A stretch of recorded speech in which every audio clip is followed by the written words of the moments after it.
we're going to have a rumble tonight, even if my interlocutors haven't showed up for the fight. That won't stop me, not on the mother of all talk shows.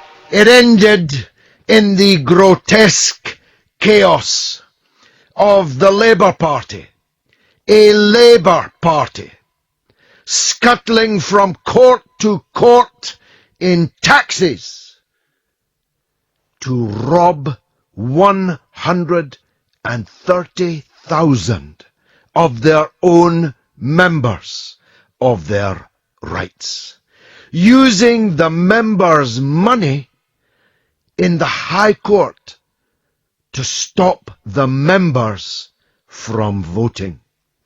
A decision that was taken not by the Labour Party, not even by the National Executive of the Labour Party. A decision taken behind closed doors by a tiny clique, operated, and I use this word advisedly, operated by the party's own deputy leader, Tom Watson. A tiny clique from the Blair-Brown era in a last gasp effort to try and stop Jeremy Corbyn from winning a second landslide victory in the Labour leadership contest, the second landslide victory in 2 consecutive summers. It is beneath contempt, as Owen Jones just opined, a party going to court to disenfranchise tens of thousands of its own members can never be a good look. But hey, what does Tom Watson care about looks? What does Tom Watson care about anything other than this obsessive determination to deny Labour members their rights and to defy the decision taken not 1 year ago to give Corbyn a chance, after the Blairs and the Browns had failed? Why not give Corbyn a chance? That's all that those of us who support Jeremy Corbyn ask, that he be given the chance to serve. And if all these Blair and Brownites in that clique had given Corbyn a single day of peace to do the job 60% of the members elected him to do, then Labour would be in a much stronger place today. But they didn't. Now, at this moment in time, constituency Labour parties are nominating their candidate for the leadership.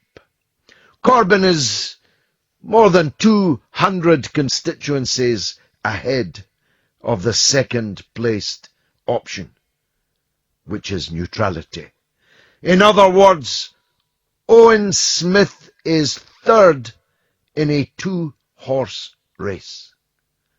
And so, what's it all for? It cannot possibly affect the outcome apart from anything else. A very large number of the 130,000 people were forced in an act of coercion to pony up £25 in order to secure their vote. So this argument isn't about whether Johnny-come-latelys should be allowed to vote or not. It's about whether Johnny-come-latelys should be allowed to vote for the normal membership fee, because there's no objection to them voting if they pay £25 on top of the normal fee. And many of them did. So, Corbyn's going to win a massive victory. So what is all this for? Well, I'll tell you. It has to be a precursor to a new phase of the war against Corbyn, against the Labour membership. It cannot be about reducing Corbyn's margin of victory by 2 or 3 or 4 or 5%. It has to be for bigger stakes than that. Otherwise, why would 172 Labour members of Parliament encourage the bitterness, hatred, enmity that the Labour members feel for them tonight? Why would they do that if they were going to go back to normal business once the new leader is elected next month? It has to be about a break of some kind inside the Labour Party. Now, the Times newspaper, that great friend of Labour, that great friend of the working class, had a lead editorial 2 mornings ago. No, I beg your pardon. Yes, Wednesday morning, in which they encouraged the 172 Labour rebel MPs to have courage and to break away as a SDP 2.0. For younger listeners, the SDP were led by a gang of 4 Labour members of Parliament, and when I look at them now and compare them to the leaders of this coup, I cannot but laugh out loud. I beat one of them, Roy Jenkins. I knocked him out of Parliament. He was the most senior of that gang of 4 breakaway. He'd been the Chancellor of the Exchequer. He'd been the Home Secretary. He'd been the President of the European Union Commission. And I put him out of Parliament. And his confreres and sister were Shirley Williams, Dr. David Owen, another former Foreign Secretary, and Bill Rogers, a big Labour figure for many decades. That's not anything like the calibre of the people you see on your television screens these days, but their game is the same. The SDP Mark I split the Labour Party and kept Margaret Thatcher in Downing Street for a decade, taking a sufficient proportion of Labour voters as to make a minority Tory government a more or less certainty for a decade. And that's what they're up to again. They are rancid traitors. Traitors to everything they ever claimed that they believed in. So this is Black Friday. This will be remembered in Labour history as Black Friday, a day on which 5 ordinary members and 1 child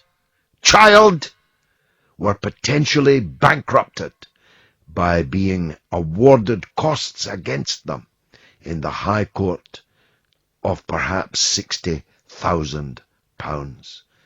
And Tom Watson laughed out loud about it on Twitter. LOL. Well, I think the laugh will be on the other side of the faces of these plotters, of these traitors, because what has been earned this evening is the enmity and bitterness that will see big changes in the Labour Party in years to come. Talking about Tom Watson, I convivially invited him to join me this evening. And I have had a long history of comradely relations with Tom Watson. I've got all our messages on my telephone. Don't worry, Tom. I'm not the sort of man that publishes private messages. But those messages make clear a warm relationship between him and me. So I wanted to talk to him about his cockamamie allegation that there are Trotskyists twisting the arms of ordinary Labour Party members in support of Jeremy Corbyn. Now, Tom, as you know, I'm not in second place to you in my opposition historically to Trotskyists or Trotskyism or Trotsky himself. Quite the opposite, in fact.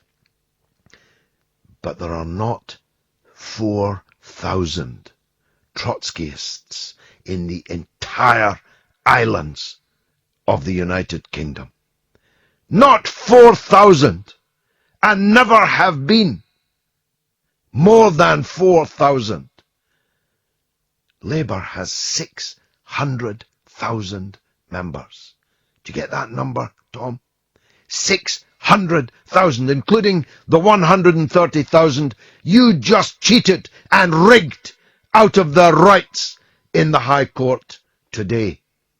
The idea that there's some kind of Trotskyite twist going on, like a kind of ultra-left lap dance or an ultra-left line dance where the unwitting stooges are being twisted by a group of men with bad glasses, long coats, and goatee beards is utterly preposterous and ridiculous.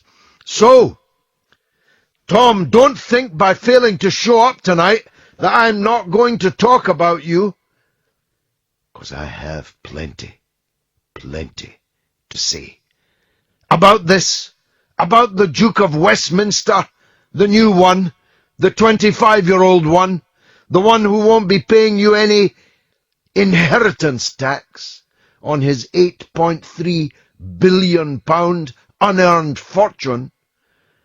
And I'm going to be talking about the UKIP leadership, the Donkey Derby, some call it, as to who will lead Britain's fourth biggest party over this summer.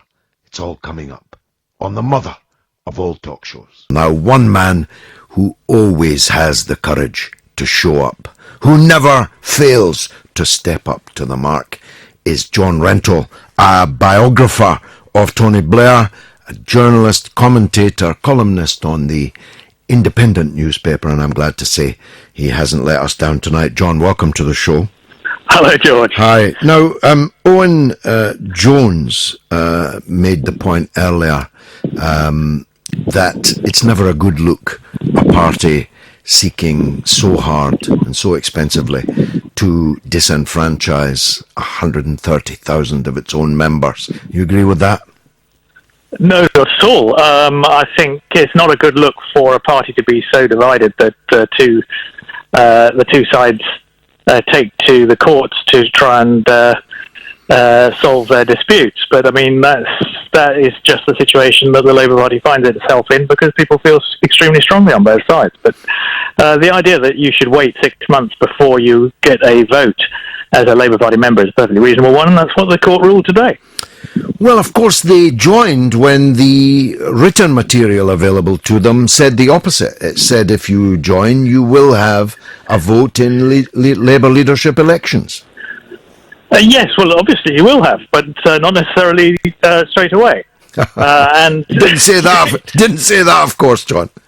No, it didn't. It should have had a little asterisk, and it should have said terms and conditions apply. But you know, this is a political party. I mean, they don't always put all the small print on the recruitment literature, and they should have done. But you know, the court case was perfectly clear today. But you know, I mean, yeah, Owen Jones is perfectly right that it doesn't look good for the party to be running to the courts. But it didn't look good in the 1980s when Militant went to the court to try and stop them being chucked out for being entryist. Gosh, I'd forgotten that. Well, they went to the capitalist courts. The capitalist courts. Now, listen. The undercurrent to today was exactly what you've just done. The spectre of Trotskyism. Tom Watson formed this new dance band called the Trotskyite Twist, and all kinds of wonderful memes are emerging. That's not true, though, is it? 600,000 Labour members. There's not 4,000 Trotskyites in all of Britain. No, I completely agree with that. But Labour does have a problem with Trotskyist entryism, and it does have a problem with large numbers of Trotskyists who've been dormant for a very long time, see this as their moment, and have flooded back into the party, and are taking advantage of naive and idealistic new members, and trying to organise them in large numbers behind Jeremy Corbyn. But if you agree with me that there's not 4,000 of them in the entire country, the use of the word large and flooded is hyperbole by definition. Well, I don't know how many there are. There are an awful lot of them. I mean, maybe that's just my anecdotal impression, but I mean, it seems like every Trotskyist that I was fighting against in the early 80s in the East London Labour Party, where they were trying to deselect, our excellent local MP Peter Shaw. Every one of them seems to be back in the party now, or trying to get in, and trying to organise large numbers of impressionable followers, and they have to be organised against. Is that not a bit patronising to the members that they are impressionable followers? No, I don't think so. I mean, I think that, obviously there are people who are less well informed about the sort of policy positions that Jeremy Corbyn stands for and the sort of people he's associated with in the past, than political obsessives like me, who've been following the Labour Party since 1981 or thereabouts. Well, I think that's when I first joined the party. I'm not a member now, but I mean that in my youth I was a member of the party, and I've been following it ever since. So obviously I know a lot about Jeremy Corbyn's politics and what he stands for, and I wouldn't, and I don't think it's patronising to say that there are a lot of people who've joined the party who've got no idea what Jeremy Corbyn stands for, but they just see, a decent old man who's never changed his mind about nationalisation, and they think that's, instead of thinking that's just sort of mistaken and wrong, they think that's a sign of authenticity. Well, I was the sole non-militant member of the Scottish Committee of the Labour Party Young Socialists more than 40 years ago. So well, you go back even further than I do. So I know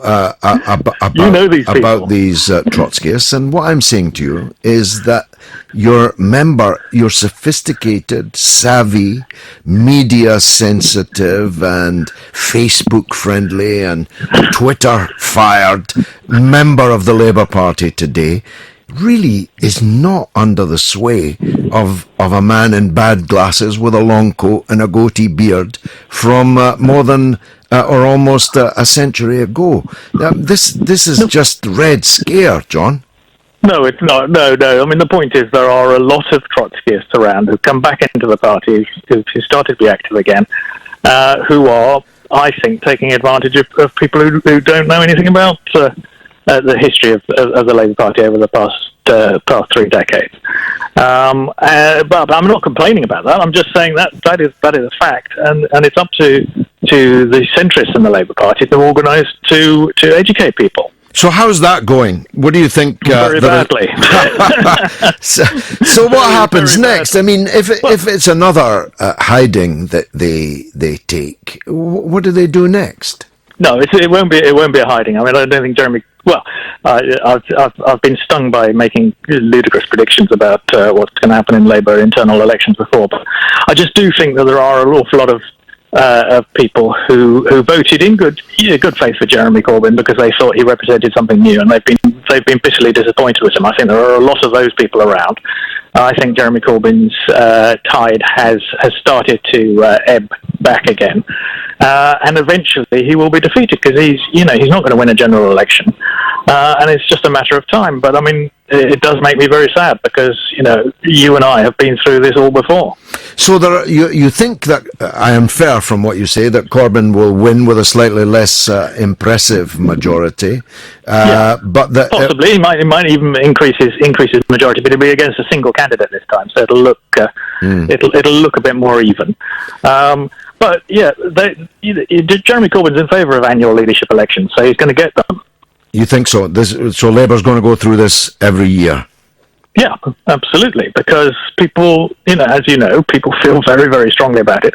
And there are a lot of Labour Party members and MPs who will feel that they cannot go into a general election and tell people in good faith that they ought to vote Labour in order to make Jeremy Corbyn Prime Minister, because they would rather have Theresa May as Prime Minister. It's as simple as that. And so, but do you really think that the Labour members will be sanguine about an annual challenge to Corbyn? Well, the campaign for Labour Party Democracy that Jeremy Corbyn's always been a member of has always been in favour of annual leadership elections. So the left ought to welcome it, but they will eventually lose. Okay, John, as I said, you never fail to defend your position eloquently and wrongly. Thanks very much, John Rentoul of the Independent newspaper. That's the other side of the story, and we're open always for the other side of the story. It's a pity that more who expound it don't have the courage to come on the show and do it. Now, you heard from John Rentoul the contradictions in the position of the Labour right. They agree that there are actually very few Trotskyists in Britain, yet large numbers of them are flooding into the Labour Party. Even John chuckled at the hyperbole of that. The inherent implausibility of a small number of people manipulating or twisting the will and intent of many hundreds of thousands of people in the biggest Labour Party in its history appears not to in any way pacify them or make them cease that line of argument. It is utterly ridiculous, as any sensible person would know. The relevance of Trotsky to the Labour Party in Britain in 2016 is a risible idea. But we also heard from Tony Blair's Vicar on Earth, John Rentoul, that there are going to be leadership elections every single year until they prevail. Now, Labour members, I predict, will not put up with that situation. And Labour MPs who are bent on such a course of wrecking the country's Labour Party will be deselected. No one will put up with their MP doing this all over again as soon as this contest is over. Let's take a couple of calls. Steve is in Nuneaton. Go ahead, Steve. Good evening, George. A pleasure to speak to you. And you, what would you like to say? Well, I've just heard John Rentoul there. I mean, he's spinning a few Blairy tales, isn't he, with his Reds under the beds business? Yeah, that's just knockabout, because everybody knows that's nonsense. What I thought was more significant, Steve, was that it starts again the day after conference. He just told us. Yeah, well, the thing is, John, I heard about that with that apparently leaked paper from Lord Mandelson, and no matter the result of the court case that we've just had, they said they were going to continue this war of attrition against Jeremy Corbyn and John McDonnell anyway, for as long as it takes. So, it is shocking. I mean, I can't understand the media. Owen Smith had virtually a 10-minute party political broadcast today when they wanted to ask him about the court case. The cameras were conveniently there. I just find it absolutely shocking. 15 minutes last night on Channel 4 News with Reds under the bed and Michael Crick advertising his new book. you know, I just find it absolutely shocking. All I'll say, George, is when a party elite declares war on the majority of its members, that party elite has to go, or the party will perish. I'm sorry to have to agree with you. Jeremy Corbyn's a very nice person. Some would say he's quite soft, actually. And some, I think, cannot deny, even his enemies, that he has tried to be as inclusive with these people as he possibly could. He offered them positions, he gave them positions, he took them back when they'd resigned their positions. He's bent over backwards to be accommodating to these people. But if they are declaring perpetual wrecking war inside the Labour Party, rendering it utterly useless for purpose, then he's going to have to get a grip of that situation. Well, he'll have to make sure there's some retribution. It's the only thing he can do. You know, I mean, the backstabbing, the fabrication of abuse, the smearing of the membership, and this democratically elected leader. How are these people ever going to be trusted by anybody? Exactly. You know, they're the perfect example, George, of everything that's wrong with politics. And do you know what else? I agree. That's a very succinctly put. And here's another one. I hope it's succinct. It is events like today and the cynical abuse of them that we've just heard. It is events like today that made people vote in overwhelming numbers for Jeremy Corbyn in the first place. This is. Oh, I'm sorry, George. I didn't mean to interrupt you. No, go on. I'm asking you. I mean, this kind of rigging, cheating, lying, and abuse of the courts, apart from anything else, is exactly why people said we've had enough of these Blairites. This is exactly my point. Exactly my point, George. Because let's face it, after the Brexit vote, whichever way you want, the nation was slightly in crisis, and they expected their political parties to be together to do something.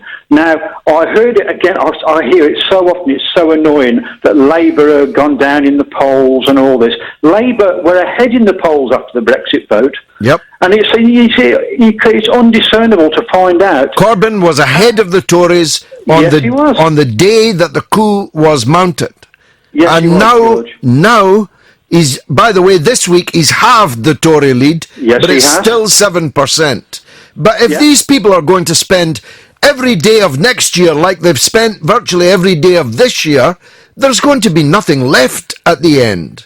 Yeah, well, it makes me wonder whether this scorched earth policy that they seem to be following is because of a split, because you've got to remember, they shouldn't be worrying about Trotskys and a few hundred guys who have no financial backing, no real impetus in the party. They ought to be worrying about the big problem, people like Progress.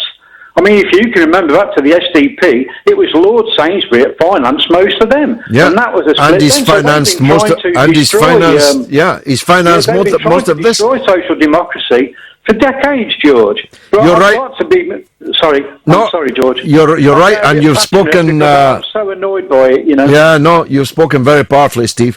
As always, thanks very much, Steve in Nuneaton. Let me do a couple of the tweets. Koala 1975 says, I want to cancel my Labour membership today. Stopping people voting is not right. Koala, don't do that.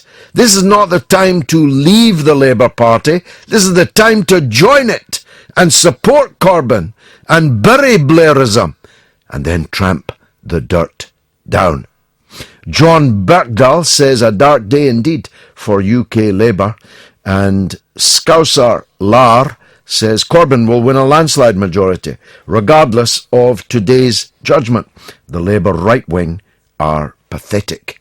Pathetic indeed, but we are apoplectic about the pathetic nature of the Labour right. Let's hear from Callum in Glasgow. Callum, welcome. Welcome, George. Go ahead. I'm just calling in all the news that the party has been banned, 130,000 members in this storm of anger that's been generated by party members. And I agree with you with what you've said previously, that party members should not go, that they should stay and they should fight this decision all the way. Yes, it would be to do Blair's bidding for people now to leave. It would be deserting Jeremy Corbyn, leaving him alone to face these people. Indeed, and this is actually something similar to what happened with Tony Benn and militants in the 80s, and they are trying to paint democratization as infiltration, and that these are troublesome lefties trying to take control of the party, and that, to me, is unacceptable, and it's about time that this type of politics was flushed away. Callum, thank you very much. An excellent, succinct call from Glasgow. Let's hear from Damien in Brighton. Go ahead, Damien, the legend. Good evening, George. Good evening. Good to see you the other night at the film show. Really, really great film documentary. Really enjoyed it, George. Thank you very much. Go ahead. George, I'd like to talk about the implications of the appeal court's decision today. Yes. Now, as I see it, by overruling Justice Hickenbottom's decision, Lord Justice Beatson, Lady Justice McCaw and Lord Justice Sales have set a quite incredible precedent. Now, I would argue that the precedent that they've set is that it is now possible for any company or organisation to create within their rules, as the Labour Party has done in its rule book under Chapter 4, Clause 2A, and that they're allowed to insert a clause which effectively allows the company or organisation to legally be in breach of contract. Yeah, I mean, the argument made by Hickenbottom was absolutely clear, and he did say that the Labour National Executive had no hope of winning an appeal. But hey, miraculously today, they won an appeal, creating precisely the precedent that you have cited, namely that you can take someone's money on the basis of a prospectus which you can retrospectively alter in your favour. And George, I think it bears some thought about the implications of this. Now, I've got to commend Ian McNichol's barrister. He led the judges into a discussion on the merits of the English dictionary, which used up filibustered precious time. Thousands of pounds worth of time on the issue of defining the word define. Exactly. Now, it was a poorly examined hearing, and it was a rushed hearing. Now, I think we should just take a step back and actually consider the full implications of this, what I would describe as a bizarre judgment. So let's look at the impact of this decision on, for example, employment law, George. Mm-hmm. Now, it's now possible by this precedent for employers to include a caveat which will legally allow them to renege on permanent employment contracts. It is also possible, if we look at, for example, tenancy agreements, landlords will now be able to include a caveat which will allow them to demand rental increases at any time they wish, irrespective of when those periods are set out in the contract. And as of 3 p.m. today, I don't want to be too dramatic about this, George, but I would say that contract law in the UK, as it is generally accepted by any rational person, has ceased to exist. Now, I think that as this means that contracts as of today are effectively not worth the paper they're written on, quite literally, it's time for the Supreme Court to intervene in this and clear this mess up, George. Well, yes, but the appeal panel today refused the 5 members plus a child. They refused them the right to appeal to the Supreme Court. So what happens now? Well, whilst they were refused the right to appeal, they are still able to make an application separately.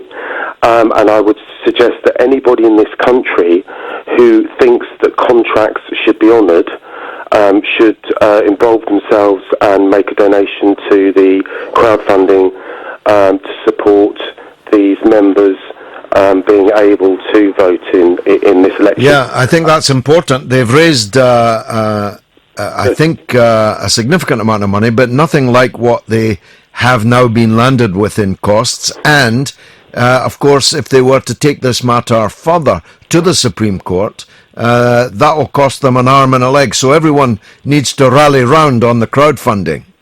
They do, George. Currently, they've got liability of 60,000, 35,000 raised so far. But just as a general overview, of course, this is an entirely hollow victory for Ian McNicol. Totally, it's a Pyrrhic victory. Entirely, George, because now that Jeremy Corbyn has got a majority on the NEC, Ian McNicol's days are numbered. Tom Watson has expended any political capital that he had left, and so is a lame duck deputy leader. And I think whatever happens in this election, it's looking as if Jeremy will win by quite a large margin. I think the main focus for the party should be to rally behind whoever wins, so we can concentrate on beating the Conservatives in the next general election. Thank you, Damien, the legend in Brighton. Let's go to another old legend of ours, Ray in Pontypridd. Ray, welcome. Good evening, George. Good evening. What do you think? I'm ashamed of myself, George. I'm really ashamed of myself. I voted for Tom Watson for deputy leader, right?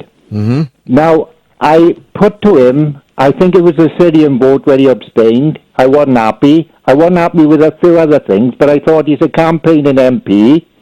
He wrote me a long email back. I was surprised. And he convinced me, and I voted for him. Now, I'm really ashamed tonight, George. Well, I'm equally ashamed because although I had no vote, of course, being expelled, I did exert a lot of arm twisting on my own family. My entire family voted for Tom Watson on my advice, and it was very strong advice.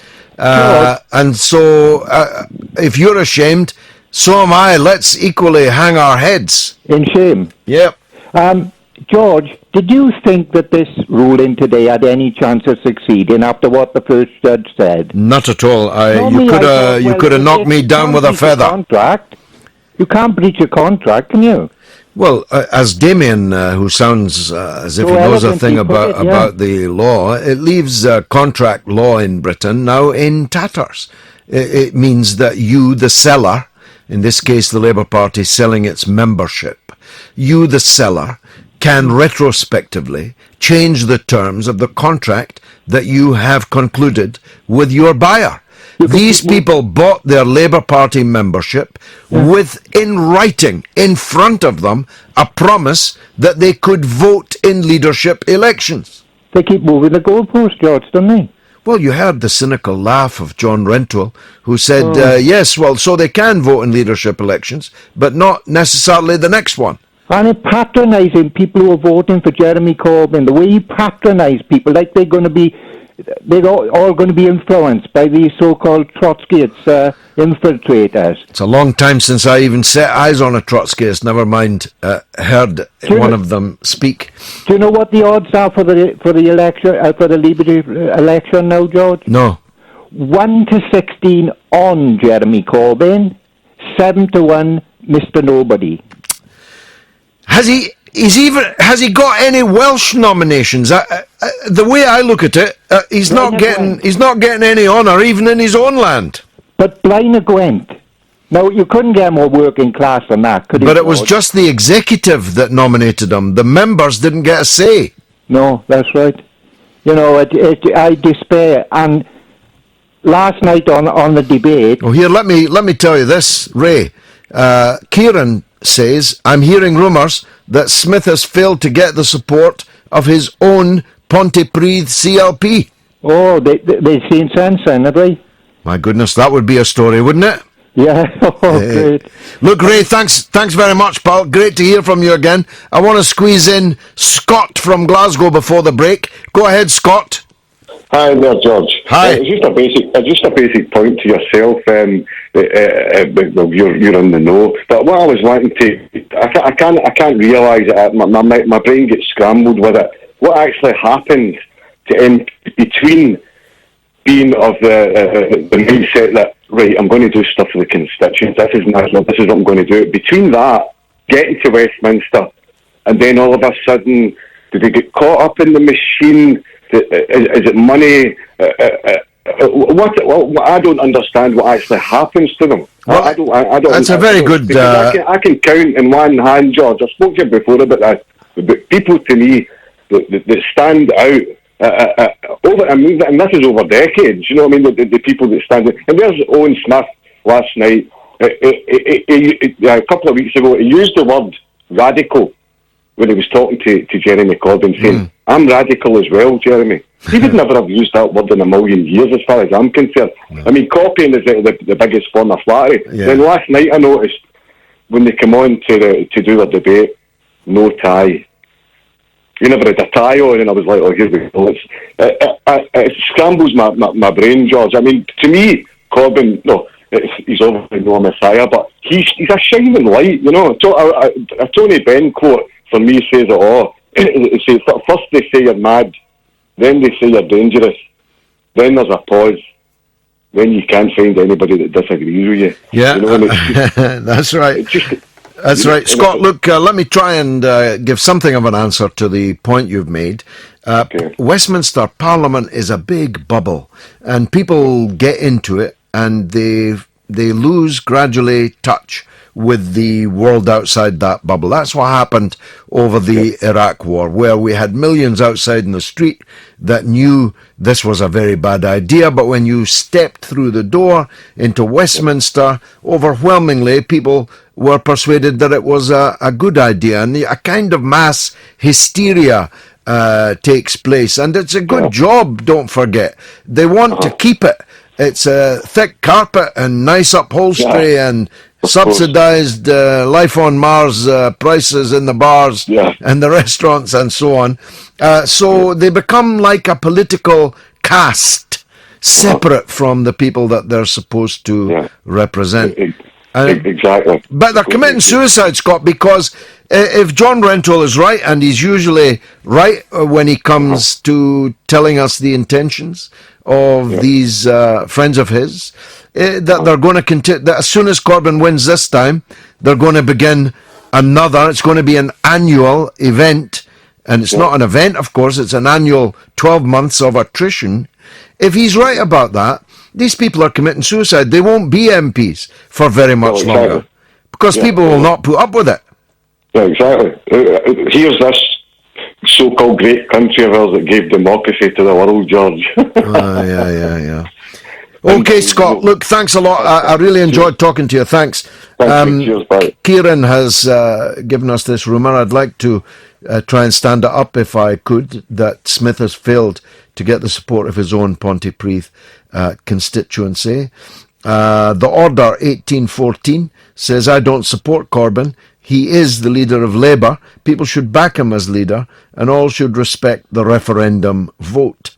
And Euroman and activist says Labour lost 5 million votes because of Tony Blair. Without Jeremy Corbyn, Labour will become like the Lib Dems with just a handful of MPs. Well, I think you never said a truer word. People are writing in here saying, what is a Trotsky? I'm not sure whether to explain it or not, because it's such an absurdity. But he was a Russian with bad glasses, a goatee beard, and a long black coat. And he was last relevant almost 100 years ago, and only then in Russia and other parts of the surrounding European hinterland. He was never relevant in Britain. There has never been any kind of support, significant support for his ideas, of Trotskyist ideas. And in the Labour Party today, there are not more than a handful of Trotskyites. As John Rentoul agreed with me, whilst going on then to use the words, large numbers of Trotskyites flooding into the Labour Party. Even he had the grace to chuckle at that hyperbole. Talk about the stitch-up in the High Court, the coup against Corbyn, the Duke of Westminster's very modest tax obligations, or the Donkey Derby that is the UKIP leadership race. Now, it's a bit unfair of me to call them donkeys because I frankly know none of them or anything about any of them. So there might be a thoroughbred or two in amongst them. It's just that they haven't really shown their class or form yet in the ring. But that might be because Nigel Farage, the outgoing leader of UKIP, has been so absolutely dominant over many years now as the leader of the party that, like the deadly upas tree, nothing could bloom underneath his shade. Well, he's gone now, at least we think he has, and his man, the one he nominated and supported, Stephen Wolfe, as his successor, was ruled out of the race because he was 7 or 8 minutes late with getting his forms in. And he turned out to be forgetful in other regards too. He forgot that he had been convicted of drunk driving when he was running to be the police commissioner. He didn't think that was worthy of mention, and he didn't mention it in his CV for the UKIP leadership either. So he's out, and that leaves a collection of candidates. I'll not trouble you with their names at this stage because, frankly, the names wouldn't mean much to any of you. But one woman, Elizabeth Jones, is trying hard. And if you try hard in politics, sometimes that can go a long way. And she's got the courage to appear here on the mother of all talk shows. And so I welcome her. Elizabeth Jones, welcome to the show. Welcome you, George Galloway. Now, why should people vote for you? Why should UKIP members vote for you? They should vote for me because I'm a long-standing party member. I have walked the walk and talked the talk. I have contested 11 elections in some of the most anti-UKIP areas you can possibly imagine. In the depths of Lambeth, I've walked around all the Lambeth council estates. You've done the Lambeth walk. I've done the Lambeth walk. I've brought the Brexit message to Lambeth. So I've covered a whole multitude of elections. I've done local elections, MP, MEP, and now the big one. How many have you won? I have won an internal election for the National Executive Committee. I am one of those people on the National Executive Committee, but I haven't won. Well, I've contributed significantly to, let's say, the 2014 European election success for UKIP. I was third on the London list for that. I did a lot of campaigning for that. I also contributed with regard to the London success we had this year. We got 2 Greater London Assembly members. So my contribution has helped. And of course, the big one, Brexit. My God, I tore a shoulder in my left. I tore a muscle in my left shoulder.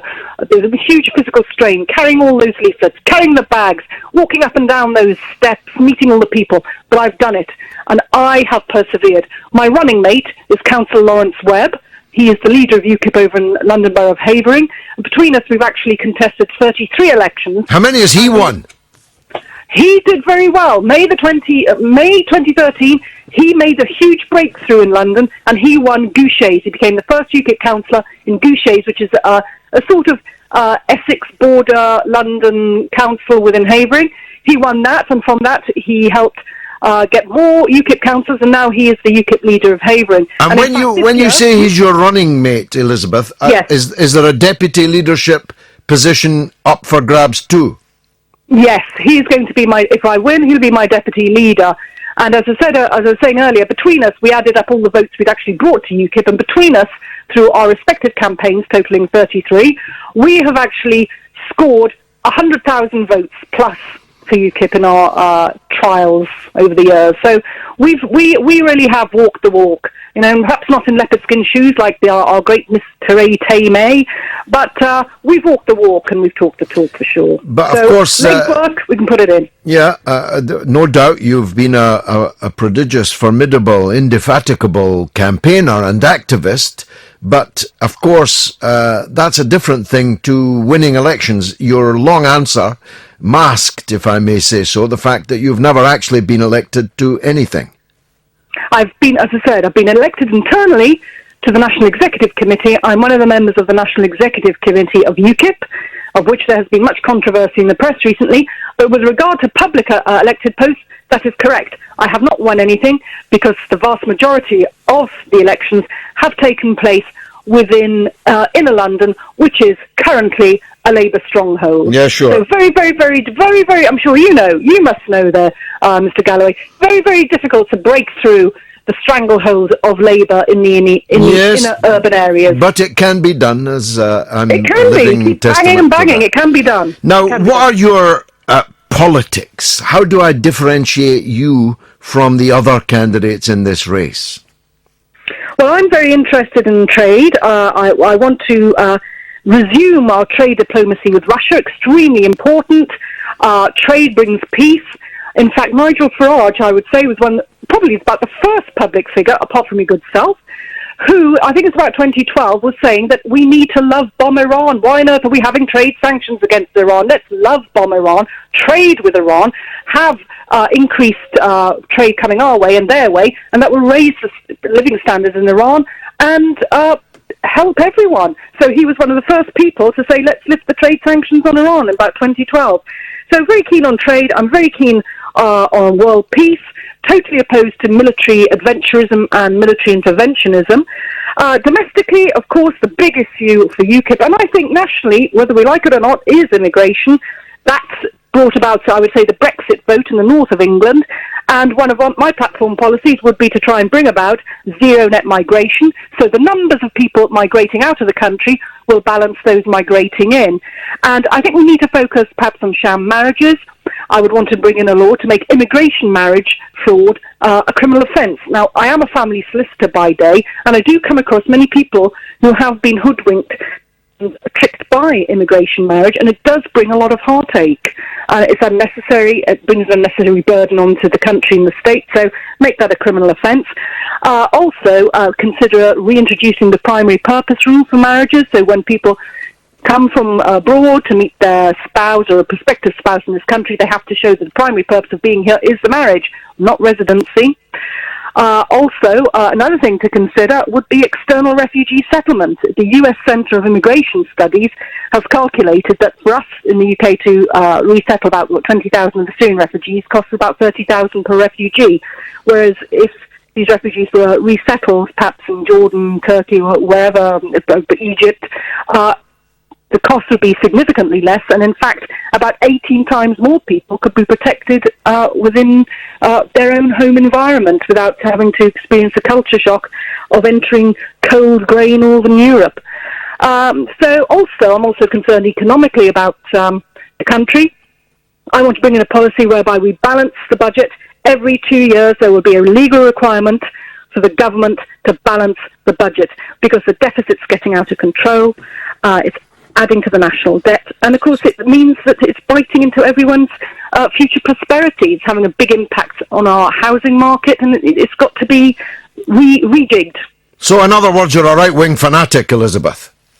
If you like to call me that, why not? I certainly do. I mean, as a manifesto, that was raving bonkers.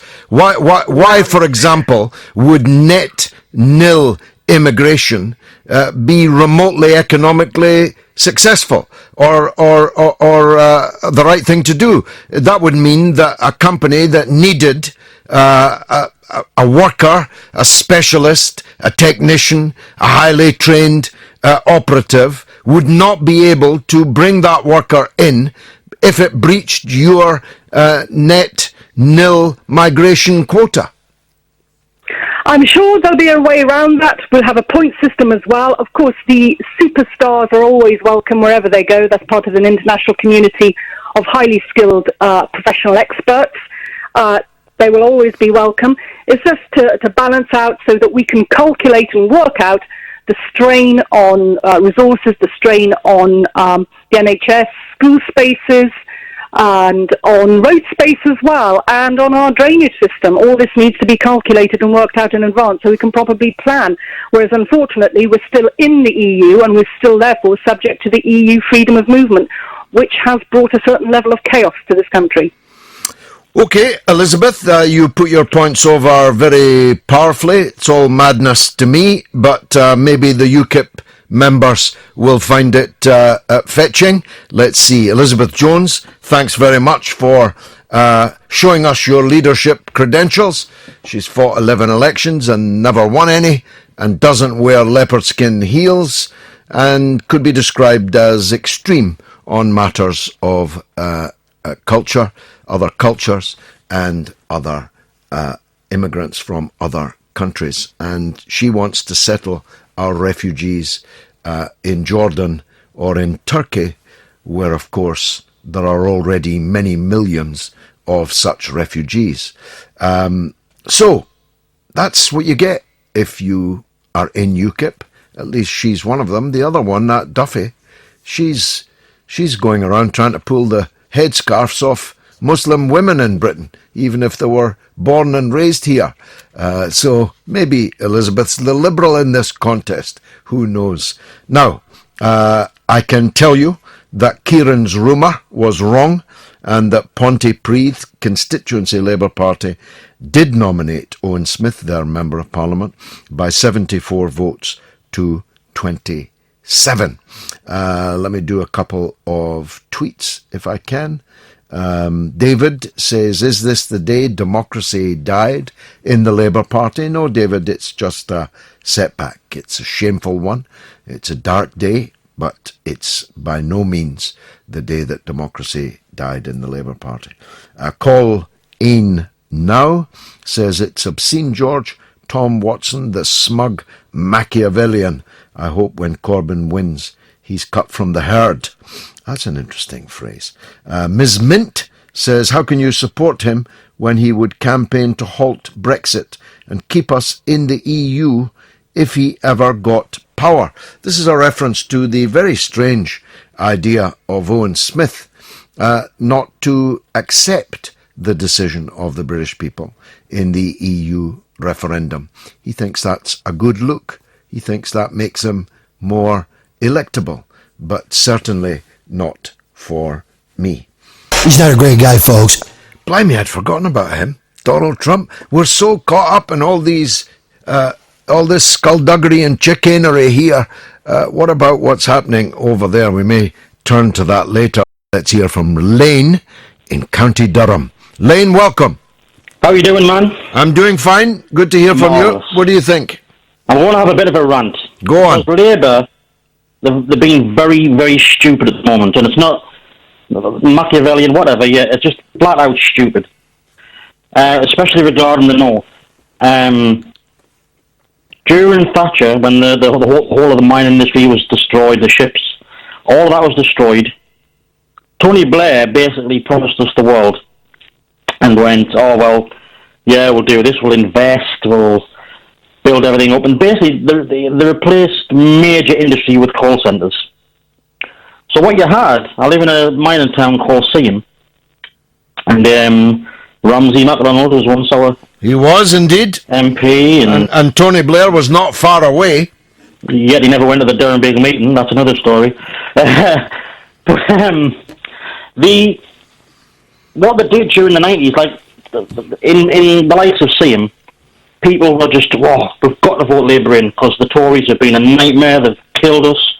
Because there's a distance with Westminster where they don't understand the physical reality of how things affect people. And I've seen in this town, I've seen families hit the wall.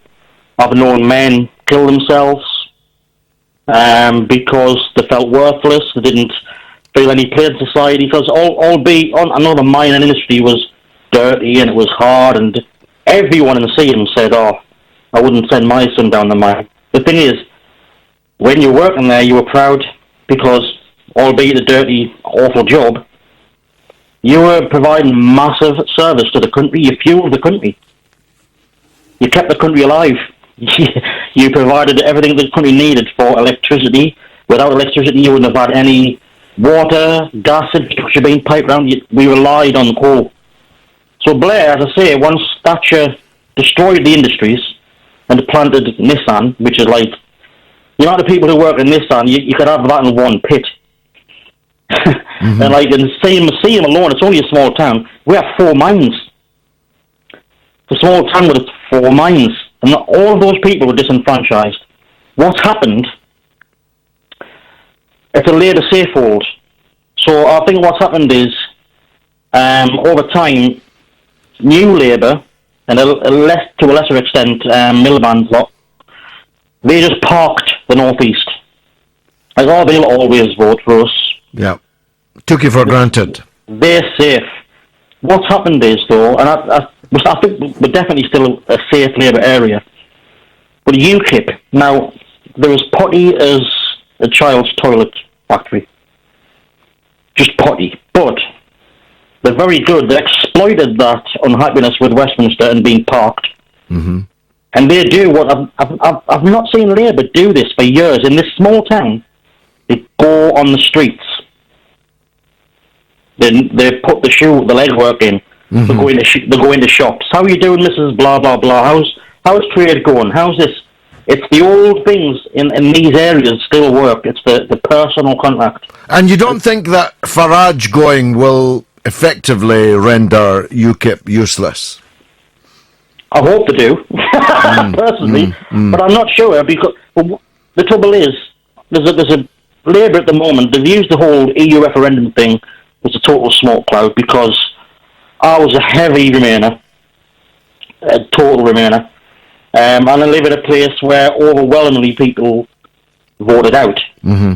And I know people who voted for the first time ever to vote out. Mm-hmm. And when asked about Europe, they knew nothing about Europe. Because a lot of the vote on Brexit was not about Europe. No. Especially up here. It was about, you lot need to listen to us up here, and they didn't. So what's happened now with Corbyn, a lot of people up here love Corbyn. Because they see him as saying, at last, someone in Labour is actually thinking about us. Good point. Here. Good point. And they're shooting themselves in the foot. I know you had Jenny Chapman on last week. And I had a very respectful, nice Twitter conversation with her. But she was failing to grasp everything I was saying. It was just, the EU invested lots in that. And I was like, I'm not talking about the EU. What happened with the EU money? EU spent a lot of money regenerating Seaham, County Durham, the North East. A lot of money. Westminster didn't. It was part of that parking mentality. They went, all right, we'll give them that euro money, keep them happy. We'll spend money chasing Tory votes. We'll build up infrastructure in London. We'll take over London. And they just left the North East. Okay, look, Lane, I've given you a good space for your rant, and it's been a powerful one. Thanks very much for calling. But I need to go to Wigan and talk with Peter. Yeah, hi, George. Go on yourself, Peter. Yeah, congratulations to all the good stuff that you're doing, and supporting Palestine and opposing war in the Middle East and everything else. Thank you. I won't dwell on that. I want to talk about, first of all, Elizabeth Jones of UKIP. Yes. She's brilliant. She talks the talk, she walks the walk, until she gets onto asylum seekers. And she wants them to be taken in by Jordan and Iraq, presumably, and all those countries that have been bombed to smithereens by the UK and NATO and America. And still being bombed. And what I want to say is, why don't UKIP face up and say, we caused all the problems there, not you and me, because we opposed it, but the British government, and we should be taking in as many asylum seekers as necessary into the UK.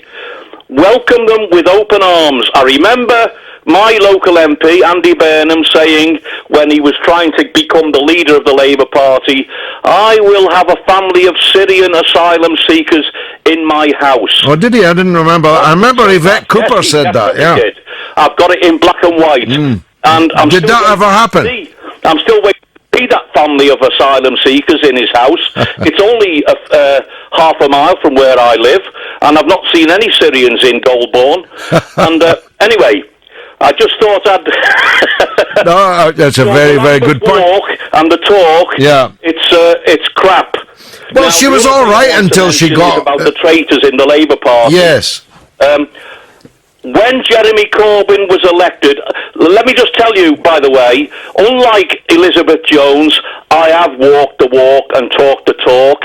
I stood as I formed my own party in 2002, Community Action Party. That's not a plug, by the way. I don't care. I supported your party, the Respect Party, also, but you didn't have any candidates here. But within the space of 2 years, I overturned 18 Labour councillors and got 18 Community Action Party councillors elected. Well, now that is impressive. Well, a lot of people don't, it's not widely publicised, but the Labour Party put any amount of money to get rid of me, and they eventually got rid of me in 2008. Well, that's all right, I don't care, because I'm not interested in political power, but I made the point that we could defeat these people, and my platform was anti-racist, pro-refugee, anti-Iraq war, and we still got 18 councillors elected in Wigan in the space of just 2 years. But under the Labour hierarchy in Wigan, which I would call Stalinist, if not Blairite, they are not socialists at all. They are totally self-serving opportunists, lining their own pockets, and they spared no expense to get rid of me. But I'm still here, as you can hear. You're still here, and you're still alive and still kicking. Shouting loud and clear, supporting Palestine, supporting the people of Iraq, Syria, and amazing. Even Iran, for all their faults. Amazing. The voice from Wigan of Peter. Thanks, Peter, for that tour de horizon, as we say in Wigan. Colin MacDonald says, I don't have a great deal of money, but I'll gladly give towards the famous Five's costs. I feel saddened by this. This is a reference to the legal costs that have now been landed on the 5 Labour members plus a child of more than £60,000. The order says since he became leader, there has been a plot to get rid of him. Hillary, Ben and others. And Mike says, instead of the damage and self-interest agendas which have set the Labour Party back years and opened the door for Thatcherism. And let me see if there's any others there. We're talking about the UKIP leadership race. We're talking about the Labour leadership race. And we're going to be talking, I promise you, about the Duke of Westminster, 25, single, and worth £8.3 billion. We've been talking about the dreadful event in the High Court today when 3 appeal judges overturned a decision earlier in the week of a High Court judge which he had said would have no chance of success at appeal. Well, it turned out that he was wrong, and the 3 High Court judges found in favour of a Labour Party spending its members' money trying to stop its members from voting in an election. It was pure ballot rigging. Leave aside the devastation it has caused to contract law, which is in tatters now, as Damien and Brighton pointed out most eloquently earlier. Leave that aside. That's a matter for the law to resolve. This was pure ballot rigging. Gerrymandered, ballot rigged, with a covert and then overt attempt by members of Parliament to overthrow the elected leadership of Jeremy Corbyn. No more, no less. And moreover, it's going to start again the day after Corbyn is re-elected next month. We know that because Tony Blair's vicar on earth, John Rentoul, his voice in Fleet Street, told us so. Well, if the Labour members put up with that, then they're going to deserve all that they get. And what that all will be is attrition until the point of enfeeblement beyond recovery. So when Jeremy Corbyn wins, he's going to need to get tough with these people.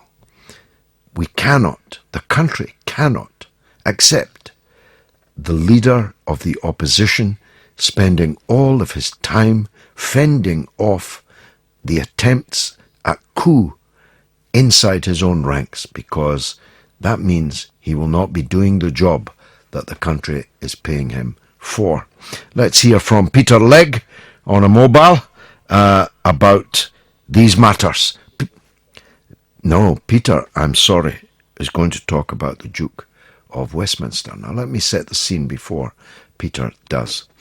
The Duke of Westminster was Britain's third richest man. That means to say there are two people, presumably men, in Britain who are worth more than £8.3 billion. How remarkable is that? But the Duke of Westminster was the third richest man in Britain because he owned some of the richest parts of the richest city in the country and across the world. He owns Belgravia. And he passed away suddenly from a heart attack, I think, unexpectedly. And he left it all to his eldest son, who's 25 years old and who now inherits £8.3 billion. There were daughters, but the rules of primogeniture in Britain mean that, of course, the Duke of Westminster has to be a man. And therefore, the lucky new Duke is now answering to the name of Lucky, and when a suitable period of mourning has elapsed, will begin to enjoy his £8.3 billion fortune.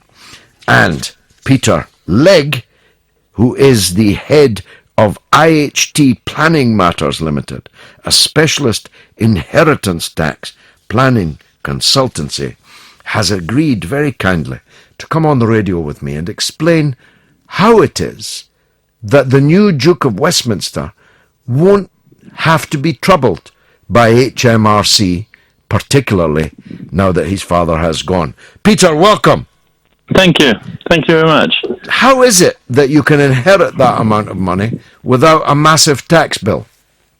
Well, there should have been, of course, a tax bill of 3.6. If it was 8-point-something billion, he should have paid 3.6 billion because it's 40%, isn't it? So how he didn't pay could be a number of reasons. But number one, it could be that a lot of the deceased Duke's estate was business property, things like shares in trading companies or maybe agricultural property. He probably had swathes of agricultural. Yeah, he died on a farm, which he also owned. He didn't only own much of Belgravia and Mayfair. So farmland is... Yeah. Farmland, that's also exempt, is it?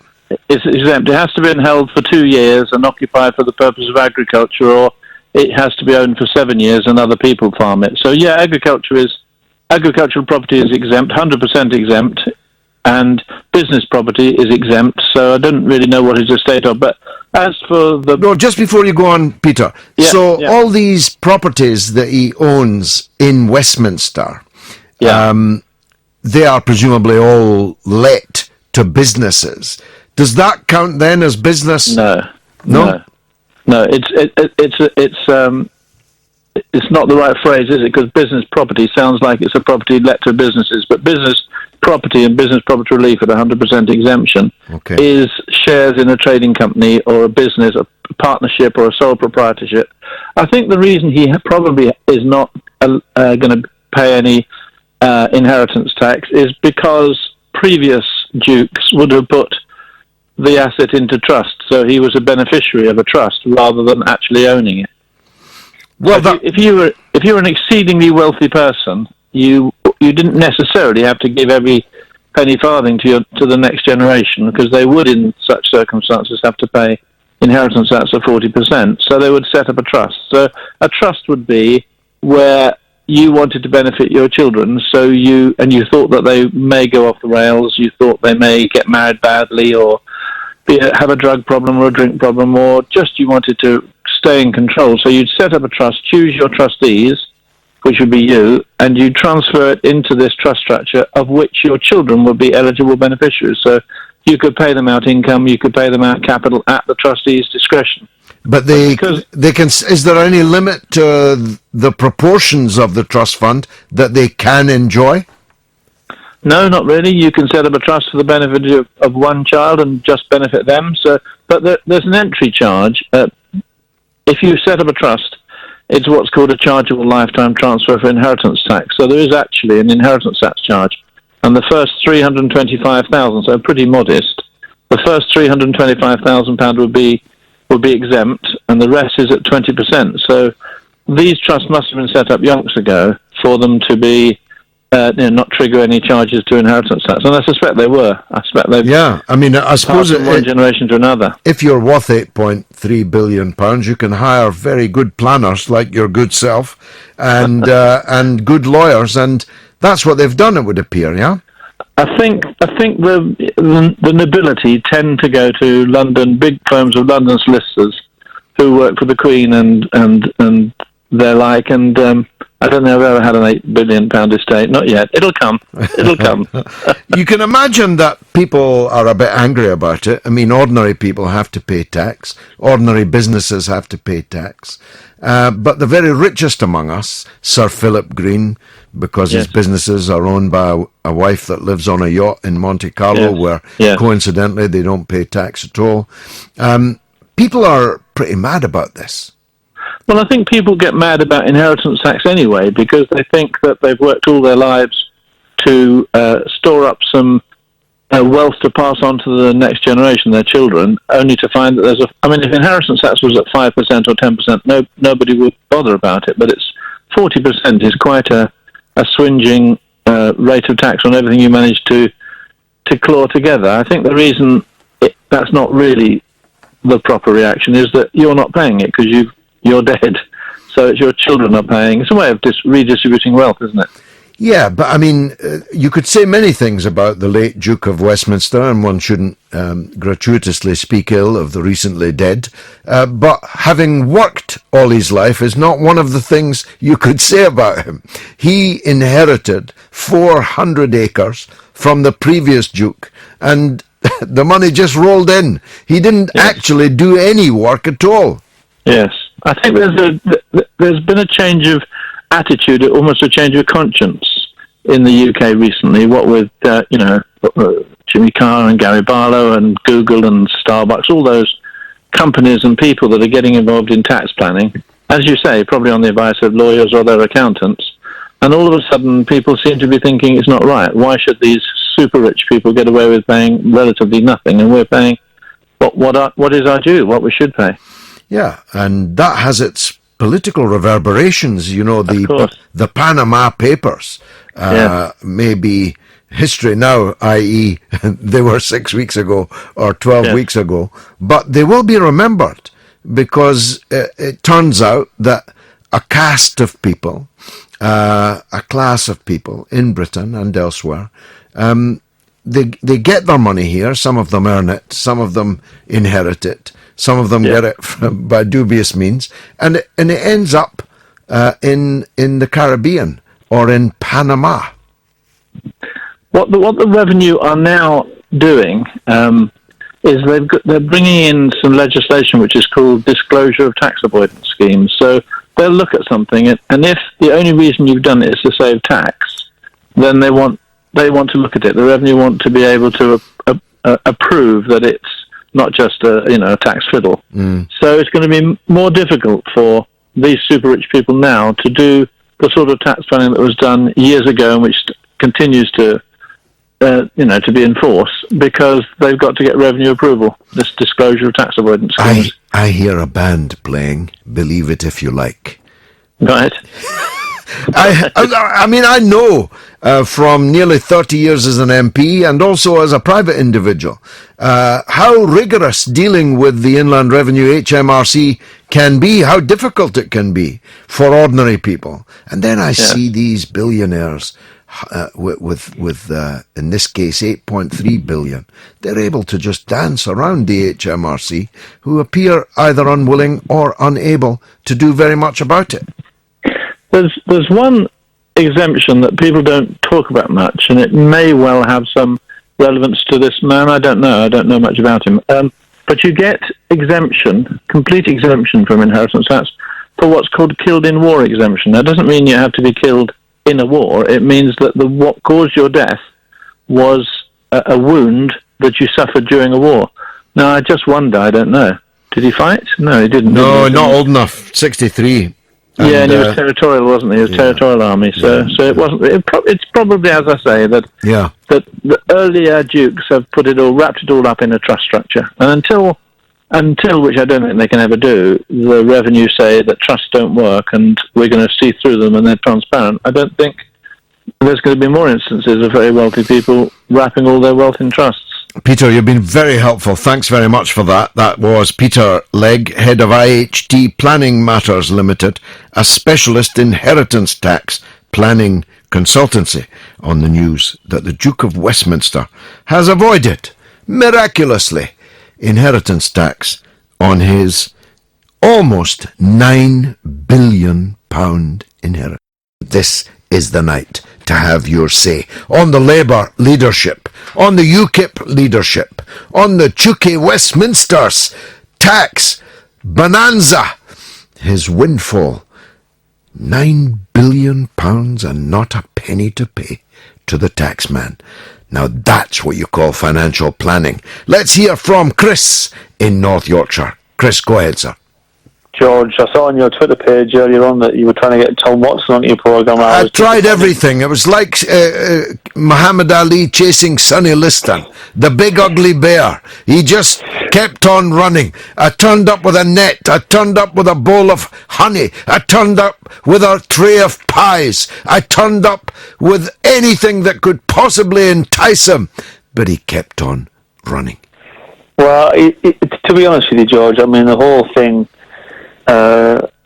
it's just, for me, so desperate. I mean, these people, these 172 MPs, they're so out of touch with what's going on in the country, and they're so arrogant, and they've become part of a political class that's disengaged from everybody else. Yeah. And they're all looking after the interests of big business and banks, and it's kind of like it happened since the Thatcher years, whereby all the parties are more or less morphed into one, and one just carries on the policies from the next one.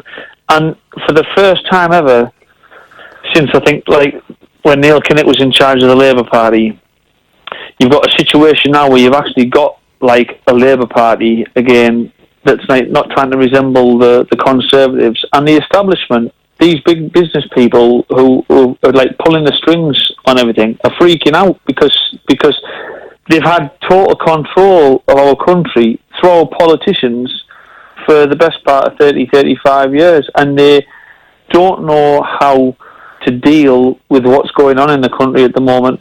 You see, for me, Jeremy Corbyn is just an excuse. This movement of people that are kind of peacefully rising up now and taking to the streets at every single rally that Corbyn goes to around the country. And they have to be outdoor rallies because there's so many, there's no hall can accommodate them.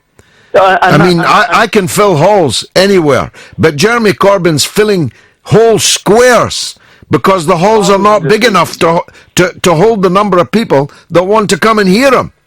But the point I'm trying to make, George, is that the establishment, political and otherwise, the people who are beyond government, who have the real power, who pull all the strings, they kind of think if they disgrace, demean, slag off Jeremy Corbyn and put him down in the eyes of the public, that will be enough. But it's not going to be, because this movement of people have been there. They've been disengaged for decades now.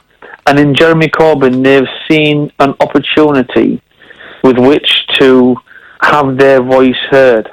And if Jeremy Corbyn doesn't get elected, this movement of people isn't going to go away. There was a man in our pub the other night. He was up on holiday. We live in a small village in North Yorkshire, and it's like a bit of a holiday destination. And this guy owned his own company, and he was calling all these people voting Labour or joining the Labour Party Trotskyists and all the rest of it. And my wife stood at the bar. My wife's very middle. I'm very working class. My wife's very, very middle class. and my wife and her family have always voted Conservative. 7 weeks ago, because of the injustice that's been carried out against Jeremy Corbyn, my wife joined the Labour Party because she has a sense of fairness, and she couldn't stand the undemocratic way that this 172 MPs, backed up by the establishment and the media and everybody else, was treating this man. Because he's fantastic. What a great story. But it's the truth, George. And we sat and watched you, or we didn't. We listened to you and we watched you on YouTube last night on about the three cheeks of the same backside. You were addressing the Cambridge Union, I think it was. Yes. And we laughed our heads off. You see, because people like yourself, people like me, I stood up for a campaign in Redcar against the establishment there. And after 6.5 years of fighting, we won in the House of Lords, and we changed the law in the country, and we exposed all kinds of shenanigans, and the people in the council and stuff were sort of like rats from a sinking ship. But you see, I went through the mill with that one. I nearly had a nervous breakdown with it because of the rubbish that they levelled at you in the press, and the things that were levelled at me, I've seen them being levelled at Jeremy Corbyn, at yourself, and I mean, I would never advocate anything that Winston Churchill said, but Winston Churchill once said, to have enemies is good because it shows that you stood up for something that you believe in. Indeed, he had one or two good speeches, one or two good quotes. And I'm glad that I've stood up for what I believe in, and I'm glad that Jeremy Corbyn's standing up for what he believes in, and I'm glad that you stood up for what you believe in, because you see, I don't want to have a country whereby we are ruled, controlled, dictated to by these faceless, nameless people who are just puppets of neoliberalism and big business and banks. Thank you very much, Chris. A great call, and my regards to your wife. Let's take Oscar in London. Oscar. Hello, George. Very nice to hear from you. What would you like to say? Well, I respect you as a man of great knowledge, so I was hoping I might be able to pick your brains a little bit about this. You hear all these terms that are descriptive of people that you would describe as being perhaps of the left, the political left, the far left sometimes. Yes. Socialist, communist. And now Trotskyist is back. Yeah, is it Trotskyist or Trotskyite, or are they... Well, I prefer Trotskyist, but the dictionary gives you the option of Trotskyite. They're both equally fatuous in this context, but they are a relatively new term of abuse. In the past, people like me were called commies, and people used to shout, "Go back to Russia," even though I'd never been there. So Trotskyite or Trotskyist is now the abuse du jour of the mass media and its political class.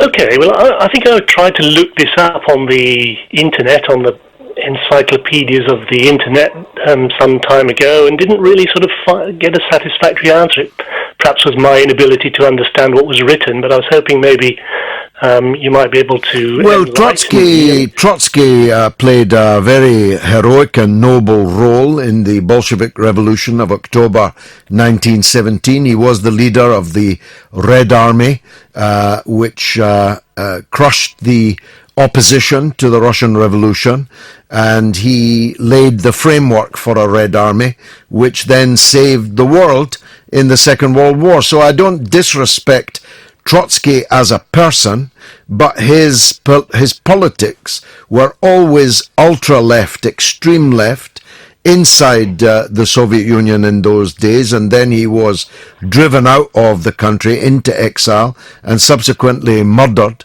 by Stalin. But his followers, you could always count on, and I go back a long way on these things, you could always count on to propose the most extreme, the most adventurous, the most often sectarian take on politics, on any one political issue. So, putting it crudely, if the rest of us were fighting for a single day of strike action, they'd be demanding 7 days or 21 days. They were always outbidding, outlefting everyone else. And that's one of the reasons why they have never grown at all in Britain to any significance at all. And I've been using the number 4,000. That's probably a bit of an exaggeration. There definitely will not be 10,000 Trotskyites in the entire country. And there's 600,000 people in the Labour Party. So you can do the maths, Oscar. Right. Well, I was hoping to try and get you to pin down what exactly it is that a Trotskyist in the UK in 2016, or what the policies of such a person would be. Well, they wouldn't. George Galloway would disagree with, or that that you would oppose. It would be more. It would be more tactics than policy. So that, for example, I believe in the public ownership of significant sectors, by no means all, significant sectors of the British economy, the railways, the utilities.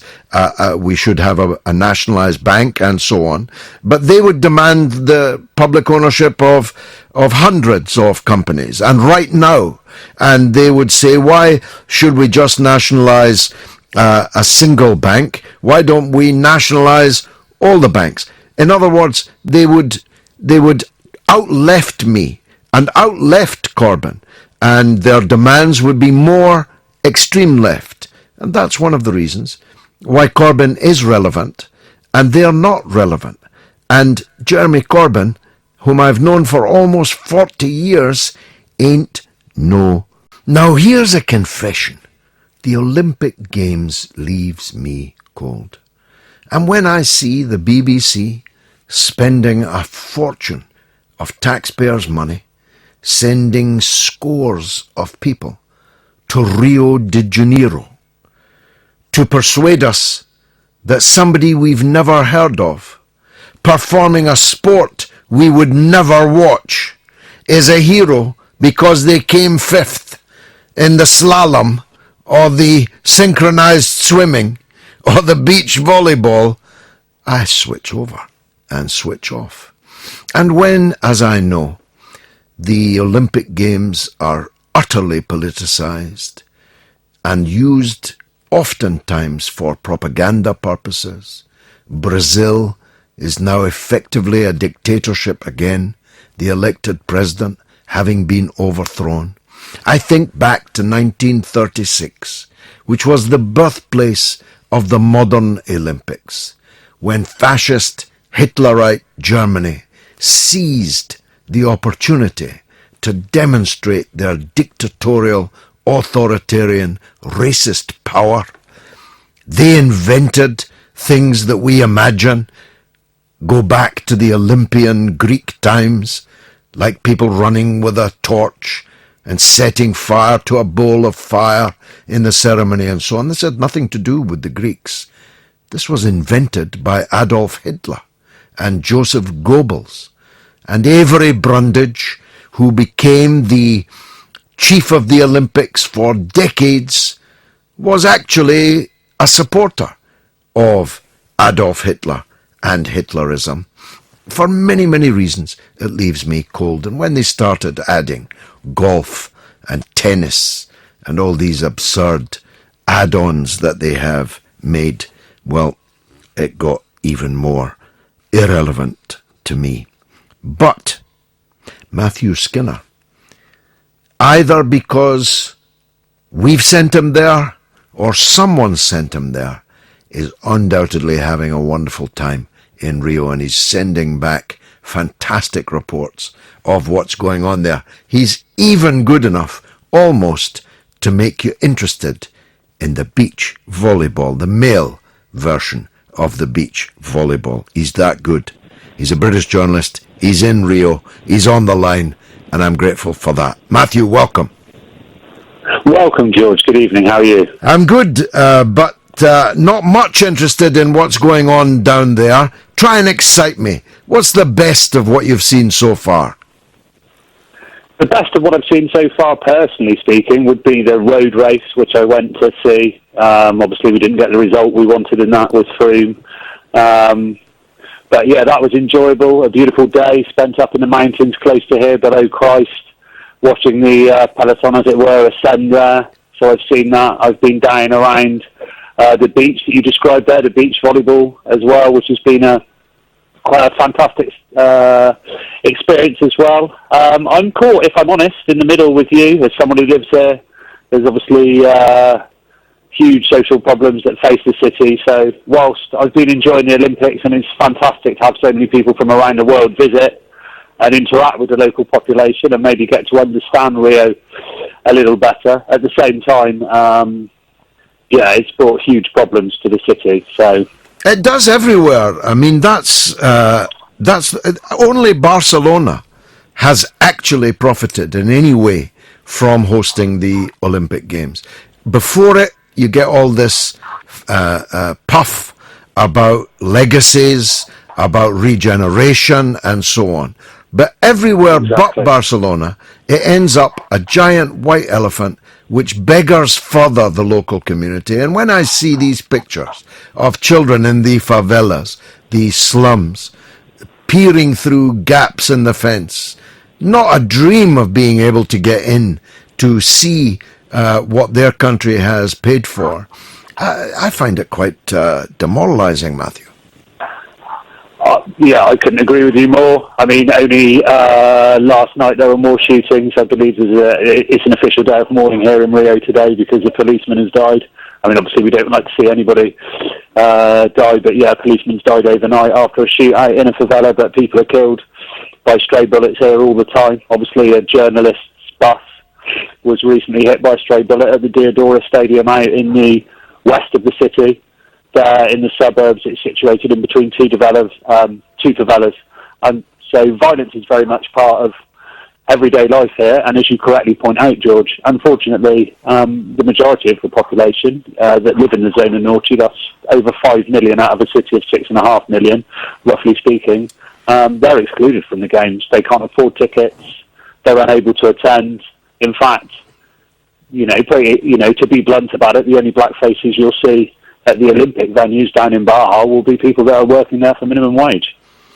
Indeed. Another additional negative thought that even in my most negative, I hadn't actually thought of making that point. But the sport itself, what's your take on my no doubt dog in the manger observation that things like golf, for example, how does that become an Olympic sport? Well, I mean, my personal take on the golf, I've actually been to the golf course. I was there at the test event, the opening. Again, not really an accessible sport for the majority of people that live in Brazil. Well, imagine. I mean, they want to... Yeah, exactly. They want to grow the game, obviously, which I think effectively means that corporate sponsors wanted the game in the Olympics. So therefore, since they pretty much control the tune of golf as a movement, they put it in the games. There was a lot of clamour from within golf that it should be an amateur tournament for amateurs only, but they decided to go with the professionals.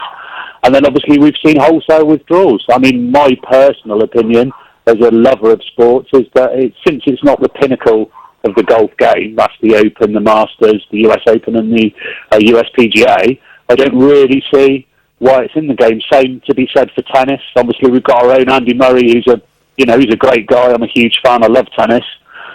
He wants to win the medal. I'm sure he does, but I think if he was honest, he'd rather have another Grand Slam than a medal. So, and a grand check. My point. Yeah, exactly. But I think mostly because he's grown up loving the game and because he loves tennis, and that's what you grow up as. I'm sure, as you do as a golfer, you dream of winning. And it, like the Open's been going, I think, for 145 years. So it's a historic golf tournament. Whereas golf, obviously, this is the first Olympics. I do think other sports. I think the rugby sevens has been it's been quite a big success. Well, my producer is very happy that rugby is there because it's finally a sport that New Zealand can win. I was just thinking, yeah, exactly. I was speaking. Or should have. Myself. Or should have. Yeah, and he was quite disappointed at the amount of silver medals. My best friend here, or one of my best friends here, is also a Kiwi, so he was excited about the rugby and then said it didn't matter after they lost and weren't able to win the gold. Well, for me, Matthew, there's only one sport, and that's football. But or maybe snooker. I might sneak in snooker. That's not Olympic yet, is it? But at least now we're on the home straight, and people are going to be running in straight lines, and in a stadium with some of the fastest people on earth in the actual athletics. If anything's going to grab my attention, it'll be that. How is that looking? Yeah, well, that started this morning, hasn't it? I think we're first and third in the heptathlon already with Jeff Ennis and Kathleen, so that looks good. Obviously, the arrival of the big man himself, Usain Bolt, I think he could, obviously... Is he going to do it again, do you think? I think he's got a great chance, definitely. I mean, I don't really see... Again, it's, from a skeptic's point of view, obviously I love sport, but again, you're going to see a lot of people line up in that race who've been banned. Yeah, doping. I mean, this is Usain Bolt, isn't the Olympic Games just a contest between the drug cheats we haven't caught yet? Quite possibly so, because again, we've already seen, haven't we, from London and from Beijing in 2008, that people that won medals there have since been stripped of those medals. So, it's obviously very difficult to believe in athletics, given the revelations, given the Russian withdrawals. It does seem very unfair as well. I don't know if you've noticed that, George, that the Russian Paralympians should bear the full force of the IOC, and they've all been banned from taking part. It's almost beyond parody. They've turfed out of their wheelchairs the Russian disabled athletes en masse as a collective punishment, whilst all these people that have been banned in the past are getting down, ready, steady, go. You couldn't make it up. Yeah, you couldn't, but again, I guess that comes down, doesn't it? I mean, unfortunately, you would have to look there to corporate sponsors as well, like it or not, there's not as much focus, I guess, on the Paralympics, and so therefore, they feel that they can take their, kind of draconian stance there, but again, it seems very unfair, but I do think there is a palpable sense of excitement about Bolt. He's someone... definitely, yeah. I mean, if I watch anything, it'll be the 100 and 200 meter. The big star, the cracky as they call it here, and he's certainly a huge presence here. People can identify with him as well, given his colour and his success. He's also raced here. I think it was a year ago or 2 years. He did like a kind of celebrity race along the beach, which drew huge crowds. So I think he is a hugely popular figure here. Yeah. So, do the Brazilians do any sports? I mean, obviously, they're the greatest at football. Do they do anything else? Are they winning any medals?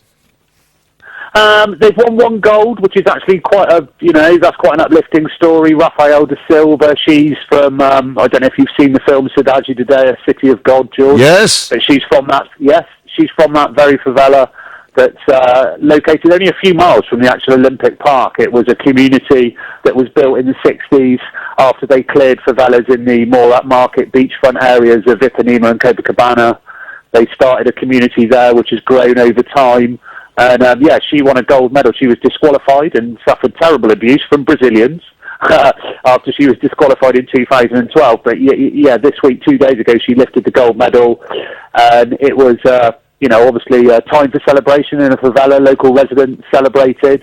But then unfortunately, after an hour, I think it was maybe 2 hours, normal scene in Brazil, children playing, adults listening to music, drinking, and then a tank rolls in with police, stun grenades, automatic weapon fire, and wow. That was how those celebrations were quickly ended within the hour. And unfortunately, that's all too commonplace throughout Rio. I mean, apparently there are more troops on the ground here in Rio at the moment per capita than there were in Iraq during the height of the Bush War, American troops. My goodness. Under Bush. My goodness. Well, look, it's been fascinating talking to you, Matthew. I might not be interested in the Olympics, but I'm definitely interested in talking to you about them, and I'm sure our listeners were. Thanks. I'm a big fan of the Olympics. I don't want to appear to be too negative. It's fantastic. Visually, it's stunning. It's just, the juxtaposition of the problems of everyday people here as well makes it difficult to ignore. A tale of two cities. Matthew Skinner, thanks very much indeed. British journalist covering the Olympics and sharing his perspective with us. So, we're now talking about Rio, about UKIP, about Corbyn and about the Duke of Westminster. Now let me deal with some of the tweets and SMS. Leonard Dillon puts it very well. He says, if the Blairites can't have Labour, then nobody will. That's exactly it, you know. They're going to destroy Labour rather than see it fall from their hands. The Order says, George, I voted UKIP for the referendum vote. I was to vote Labour again, but with the backstabbing of Corbyn, I would say, and Owen saying he'd reverse the referendum, I'll never vote Labour again. Well, don't be too hasty on that. Philip Hutchinson says, please, George, we must encourage people to stay in the party and defeat Blairism from within. MSM bangs on. We can't, but we can. Indeed, this is the time to join the Labour Party, not to leave it. Melting Pot says, on a serious note, George, do you really believe that Corbyn will win the general election in 2020? I await your answer. Well, nobody knows who will win the general election in 2020. Labour didn't win the general election in 2015. They didn't win the general election in 2010. So there would be nothing unusual about Labour not winning the general election, because they lost the last two with a Blairite and a Brownite in charge. So why not try something different? What's clear is that Corbyn has built a mass movement in the country that has never been seen before, and I mean never. There has never been a Labour Party remotely the size of the Labour Party that Jeremy Corbyn now leads.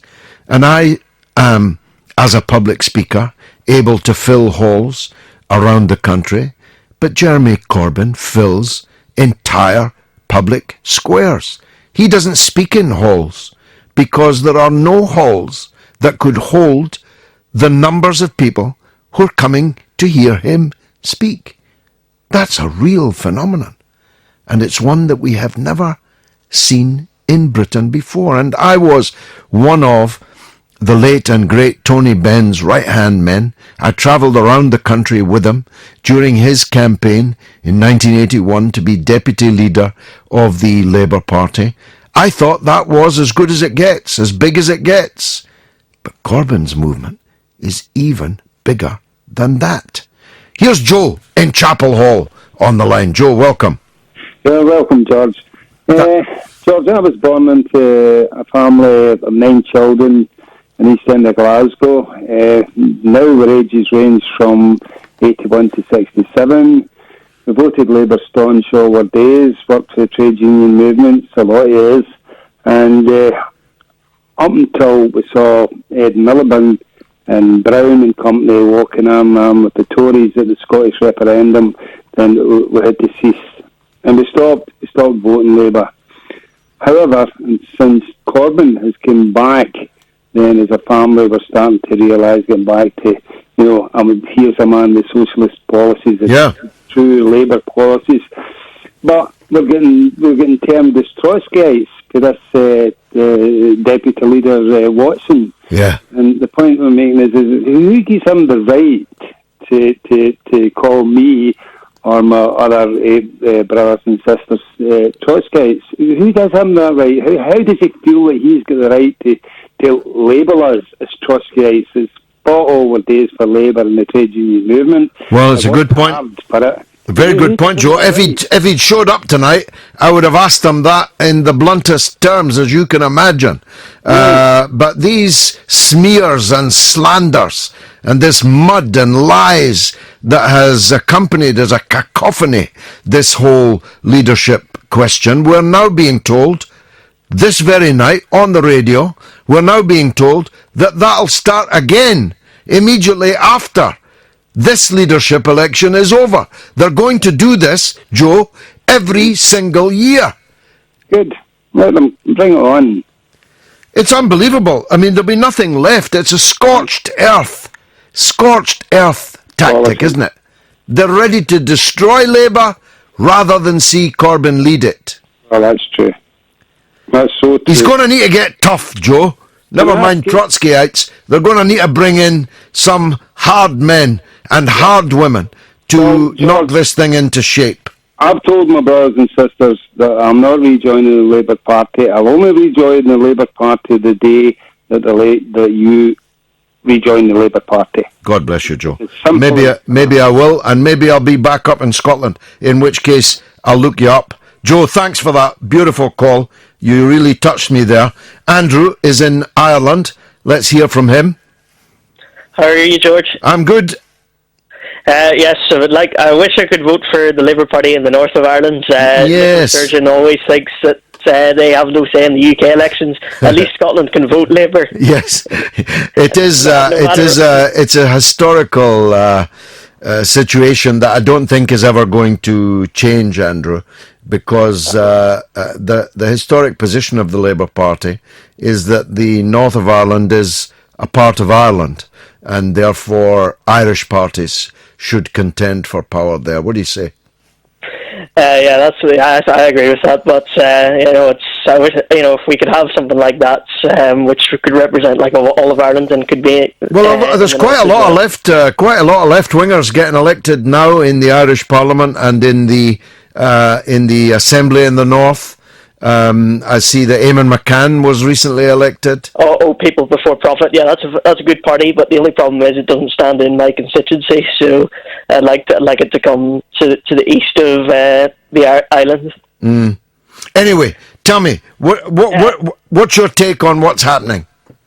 Yes, your Blairite that was on earlier rather contradicted himself, didn't he? First, he said that there was less than 4,000 Trotskyites. Yeah, and then that they were flooding. They were flooding the Labour Party. I know, yeah, it's ridiculous. Some flood. And then also another point that he made is he said about they had 6 months. They had to be members for 6 months before they could vote. Well, last time out in the last election last year, people could vote within having only been members for just over a month. They were allowed to fly up until August the 12th, 2015. They're just making it up as they go along, Andrew. I know, it is. I mean, somebody's just pointed out to me it was in the small print, but that's just untrue. There was no small print. They took the decision to retrospectively ban all these people at a meeting that had been running for 7 hours when most of the people had left it. They made it up on the day, on the hour. I know, it's incredible. I just couldn't believe what Tom Watson said on Twitter earlier whenever he had to defend himself, and he had the cheek to say, "I think we should be able to get it back in cost." He's not going to pay anyone a damn penny, so he isn't. It's unbelievable. Andrew, thanks. Great call. Lovely to hear your voice, and don't be a stranger. Call back. I want to go to Peter in Stroud. Oh, hello there, George. Hi there. Go ahead, Peter. Hi there. The state of the Labour Party at the moment is pretty worrying at the minute. It is. I believe that Jeremy Corbyn will get re-elected, but the people he's been put up against are kind of lightweights or middle hitters. Yeah. They're not the. No, they're a cipher. They're a cipher for something else, aren't they? I'd never heard of them before they decided they would have a pot of leadership. I sat in Parliament with Owen Smith, and I wouldn't have known him if he'd come and sat on my lap. I'd never heard of him or set eyes on him before, and I was in Parliament at the same time as him. Absolutely, yeah. I think it's quite interesting in the media just now. We're hearing quite a lot from Alistair Campbell and your John McTernan, so they've never actually been elected to anything. They've been advisors and so on.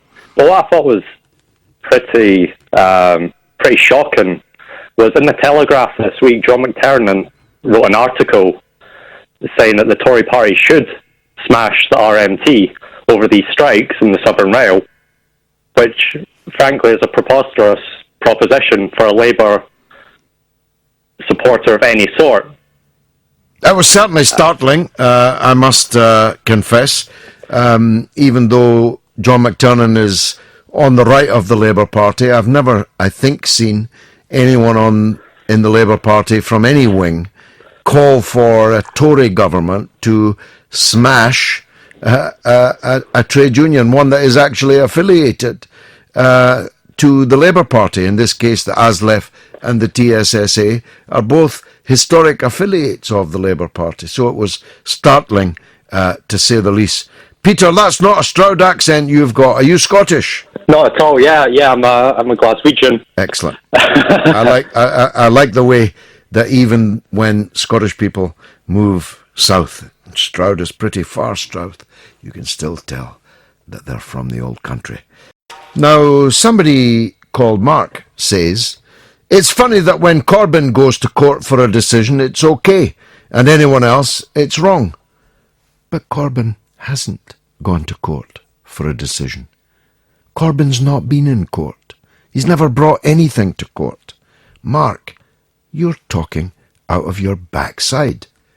And Sparkle60 says he needs to have candidates in place ready to take over from the plotters.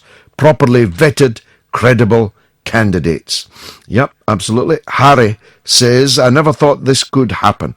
One of the judges in the Court of Appeal today is a close associate of Blair. Crazy. Well, I don't know if he's a close associate. He's definitely a Blair insider. He was only one of a panel of three, so we shouldn't overemphasize it. But I'm not sure that a judge who was a Blair insider really should have been presiding over that case today. If it had been me, I would have recused myself. The lucky new Duke has just lost his father. I expect he and his family are all devastated. Indeed, Ken Small, you're correct. And so due solemnity should accompany my statement that whilst sadness no doubt reigns in the castles of the Duke of Westminster, the fact that he's not going to be paying any tax at all on his £9 billion inheritance may be some small consolation. Get it? Nathaniel is in Dover. We better hear from him. Nathaniel, welcome. Good morning. Good morning. Well, good evening, George. It feels like good morning to me. It's been a long day. It's been a very long day, George. Tell me about it.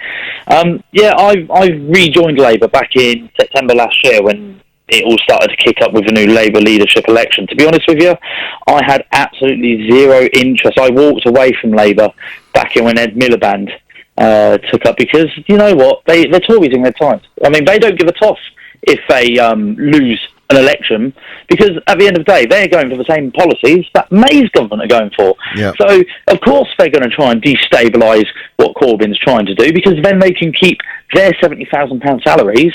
They don't give a monkeys if they win or lose an election. But I'm getting sick and tired also of the unions trying to influence the blooming vote for this leadership election. I'm absolutely sick and tired of it, to the point that I actually rescinded my union membership just out of pure principle. But I pay for my workers' right to be protected, not to be told how to vote.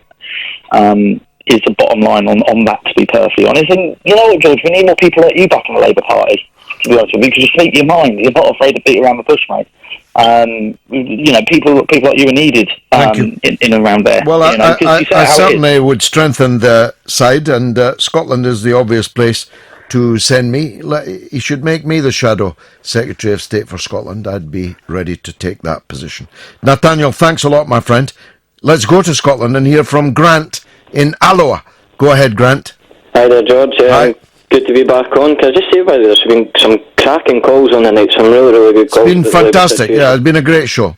And what I was looking to talk about is we keep on hearing this word, George, electability, from Owen Smith's side, and this obsession that he can somehow gain power back for Labour. Yeah, he's got a pretty checkered history on electability himself, actually. Yeah, exactly. He lost an election, I'm sure, in Wales. He did. But what I was going to say... He managed to lose a South Wales constituency for Labour. It's not easy to do that. If Owen Smith is so electable and the millions of Labour voters want him in, why have they not registered in their £25 vote? Why have they not registered to come and save the Labour Party? And I say that with inverted commas, George. Yeah. I mean, for them to claim that he is electable when it looks pretty obvious that he can't even get elected in his own party is absolutely ludicrous. Whereas last night, Nicola Sturgeon's own father, standing for the SNP, was defeated by a pro-Corbyn Labour Party in Irvine. Exactly. Labour took a seat off the SNP just last night. Exactly. It's a great result for us. I think eventually Scotland will come round. If I'm being honest, George, I think Scotland might be lost for quite a while to come yet, but we are building inroads, you could say.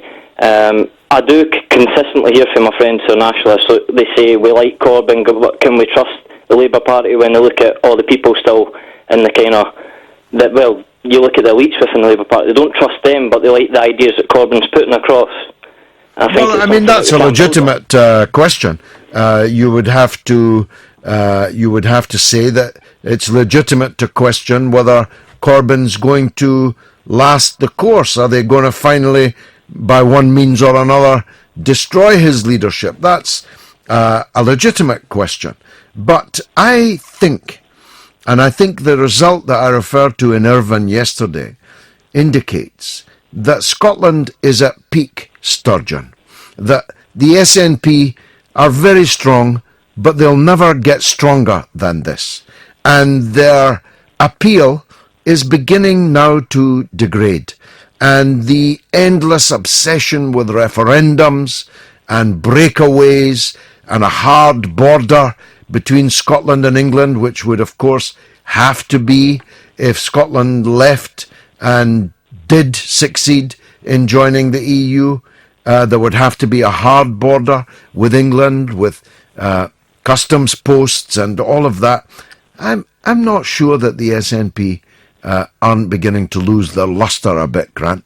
Yeah, well, what I tend to find, George, just now is there's a lot of good left-wingers within the SNP that are getting fed up just now because, and I think you've noticed yourself, they talk left and they act very opposite, they act right. Exactly. And I think that eventually these people will see that the Labour Party is going back to kind of, well, good old traditional... Yeah, if it's a real Labour Party, but that needs change. That needs change. Grant, a pleasure, as always, talking to you. Thanks very much indeed. You've only got about 15 minutes max to call me, 0844 499 1000. Let's hear from Sue on Twitter. She says, Theresa May's greatest achievements will be Tom Watson, and good luck to them. Persistent Pete says, communists left a mark in standing up to imperialism. That's why they think anyone against imperialism is a commie. Good point. Levi Jordan says Corbyn could win a general election and these snakes would still protest his inabilities as a leader. And Louis says there's no way Mrs. May will win an election. Maybe you should stop watching the BBC. I'm not sure if that's aimed at me or someone else. Mickey says Corbyn already done that. When your team don't follow you, you do the honourable thing. He didn't self-interest. I really don't understand what that means. Here's the facts. Jeremy Corbyn won a landslide election victory, and from the day and hour that he was elected, within 15 minutes of his election, the first of the defectors issued a public statement that they were leaving the shadow government, they were leaving the front bench, and began what has turned into a torrent of subversion and treachery on all platforms. Once upon a time, in the lobbies, you would always find people briefing against other people, and they never even had the courage to put their names to it.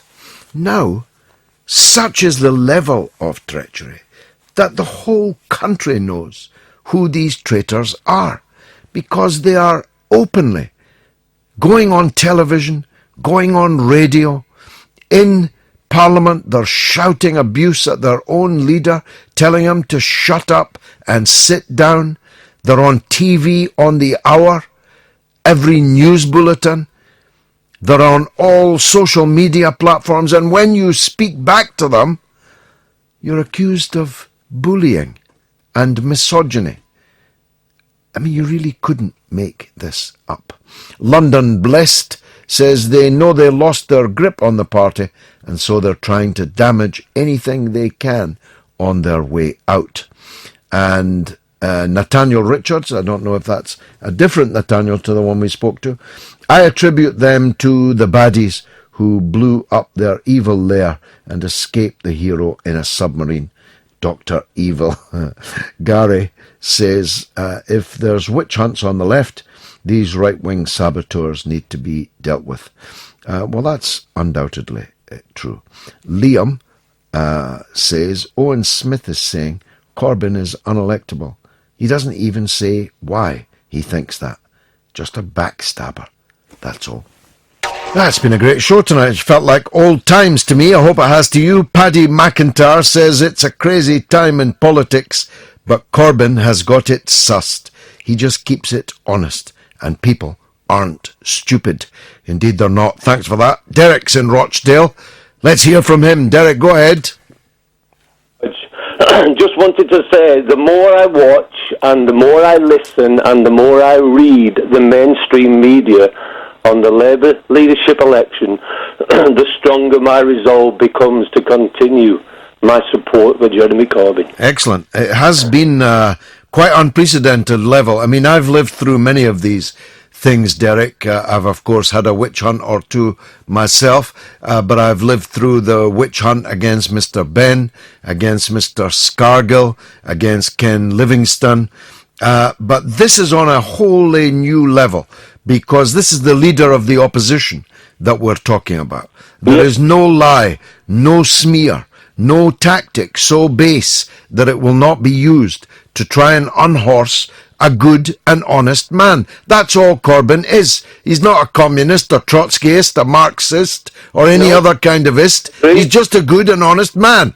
And it's been stated many times that the mainstream media are determined to discredit Jeremy Corbyn in any way they can, but I still think they've got some tricks up the sleeve, and I don't know what it is, and I don't know when they'll do it, but these people are sore losers, and they've tried the anti-Semitic smearing, and they throw anything they can to make people think, there's something wrong here, but I find it all laughable. All of it. I'm watching that Victoria Derbyshire show this morning, BBC, and they're doing the hustings, I believe, on that show, on the next Labour Party debate, and they put a photograph up of Owen Smith clenching his fists, gritting his teeth, but the photograph of Jeremy Corbyn was a man, obviously they selected it, he looks aloof and distant, and they're playing little games with our... The BBC has been the worst. The Guardian has been the second worst. It is unremitting. It is Gobellian. It is a shame and a disgrace on anyone who calls themselves a journalist or a broadcaster. All rules have been thrown to the wind. All norms, all journalistic norms have been abandoned. It is open season on a good and honest man. It fills me with disgust. Yep, I agree, and I believe many of us are seeing right through it for what it is. It's shoddy, as you say, terrible journalism. I could do better myself, and I'm pretty sure I could. But did you ever find Wally, by the way? Because I've not been listening to everything all night, but I believe Wally has been hanging around Red Lion Court in London.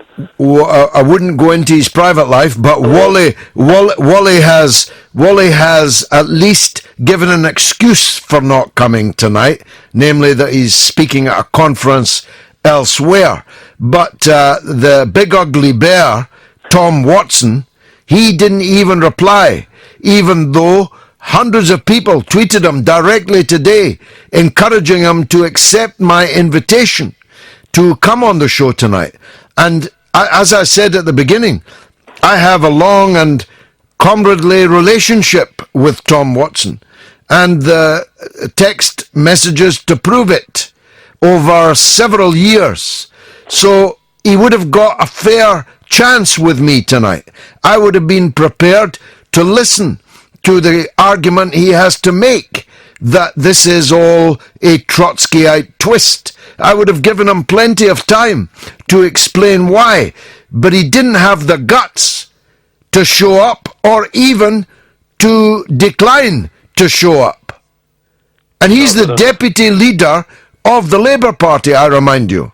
Yep. Well, I'm ashamed to say I voted for that guy. I couldn't vote for him, Derek, but I twisted the arm of my entire family to vote for him. That's why I'm so angry at him. Yeah, I thought he was more a credible man than that when I watched him in the past in some of these committees on Parliament, and I thought, that guy's standing. He done a good job on the phone hacking. I thought he was a working class guy, that he was a union man. I knew that he had some policy positions that I profoundly disagreed with, but I was convinced he was the right man. And he, no sooner was he in, and he was undermining the person who was his leader. You can't have a deputy leader like that. No, there'll have to be some big changes, I guess, if it can be done, but we'll have to see. But I still think Jeremy's in front. I still believe a lot of people are seeing through all this rhetoric, this smearing.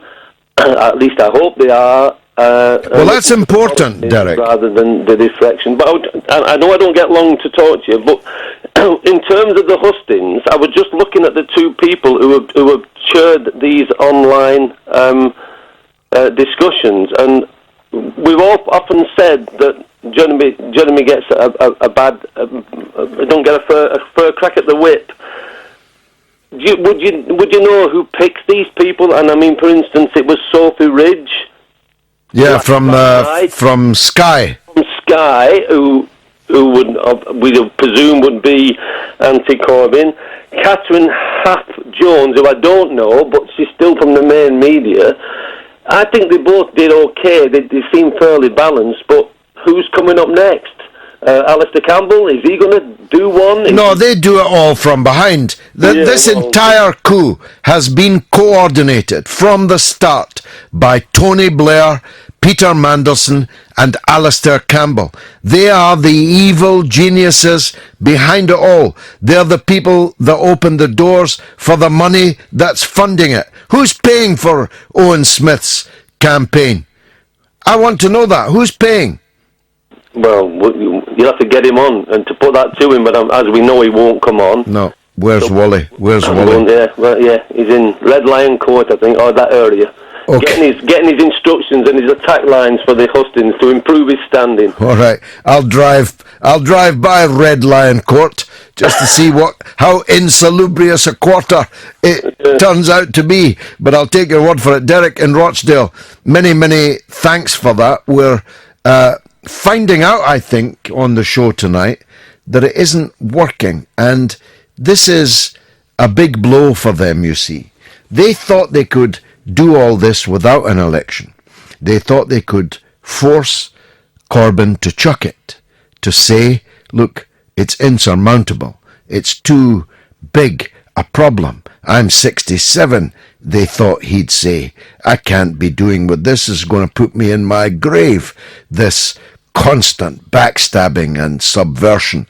They hoped that they'd force Corbyn out without a vote being cast.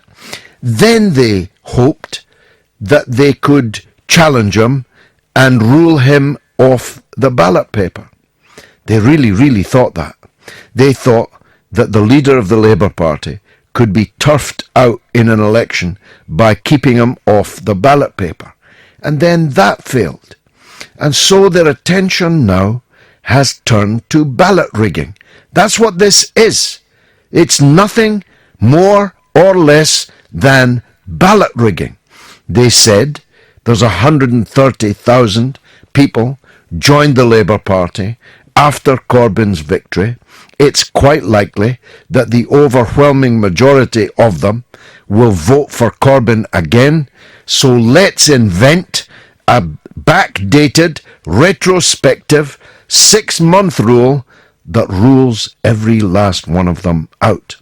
Then they were told, Well, there's a legal problem with that, because these people were told when they joined that they had the right to vote in leadership elections. So they came up with the wheeze of a 48-hour window in which anybody at all could join. Never mind the people that had been in 6 months. Anybody at all could join if they paid 25 quid. An 800% increase in the fee that some of them, 130,000 of them, had already paid. Then they discovered that a gigantic number of people paid the 25 quid, making Labour 50 million quid up in membership fees alone. And so they started weeding through those £25 members, and when they discovered that you once had said the word Blairite,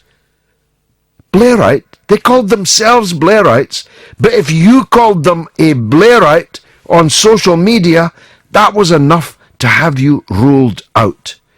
And then this 130,000 people got justice in the High Court earlier this week, only to be confounded by 3 High Court judges this afternoon. Let me see if there's anything I haven't told you. Right Judge Lamb says the SNP exposed themselves as neoliberals. And Kim says maybe Scots will see there's little point having SNP MPs in Westminster, as they can't win a majority. And here's an SMS. As a Tory, I'm very excited by Corbyn, genuinely. A real man with real ideas who tries to represent the working class. Let's get a patriot Conservative leader and have some actual democracy, not 3 cheeks. Well, that's a very interesting one, but unfortunately there's no name on it. Faria Hines says the media continually publishes polls showing Corbyn's unpopularity, yet the reality is that people love him. It's not Faria, it's Farla. Farla, you've got to grasp this point. Opinion polls are more a device for influencing public opinion, altering public opinion, than they are measuring public opinion. That's the truth of it. Fazili says real enemies are the Tories. I wish people would remember that instead of indulging in infighting.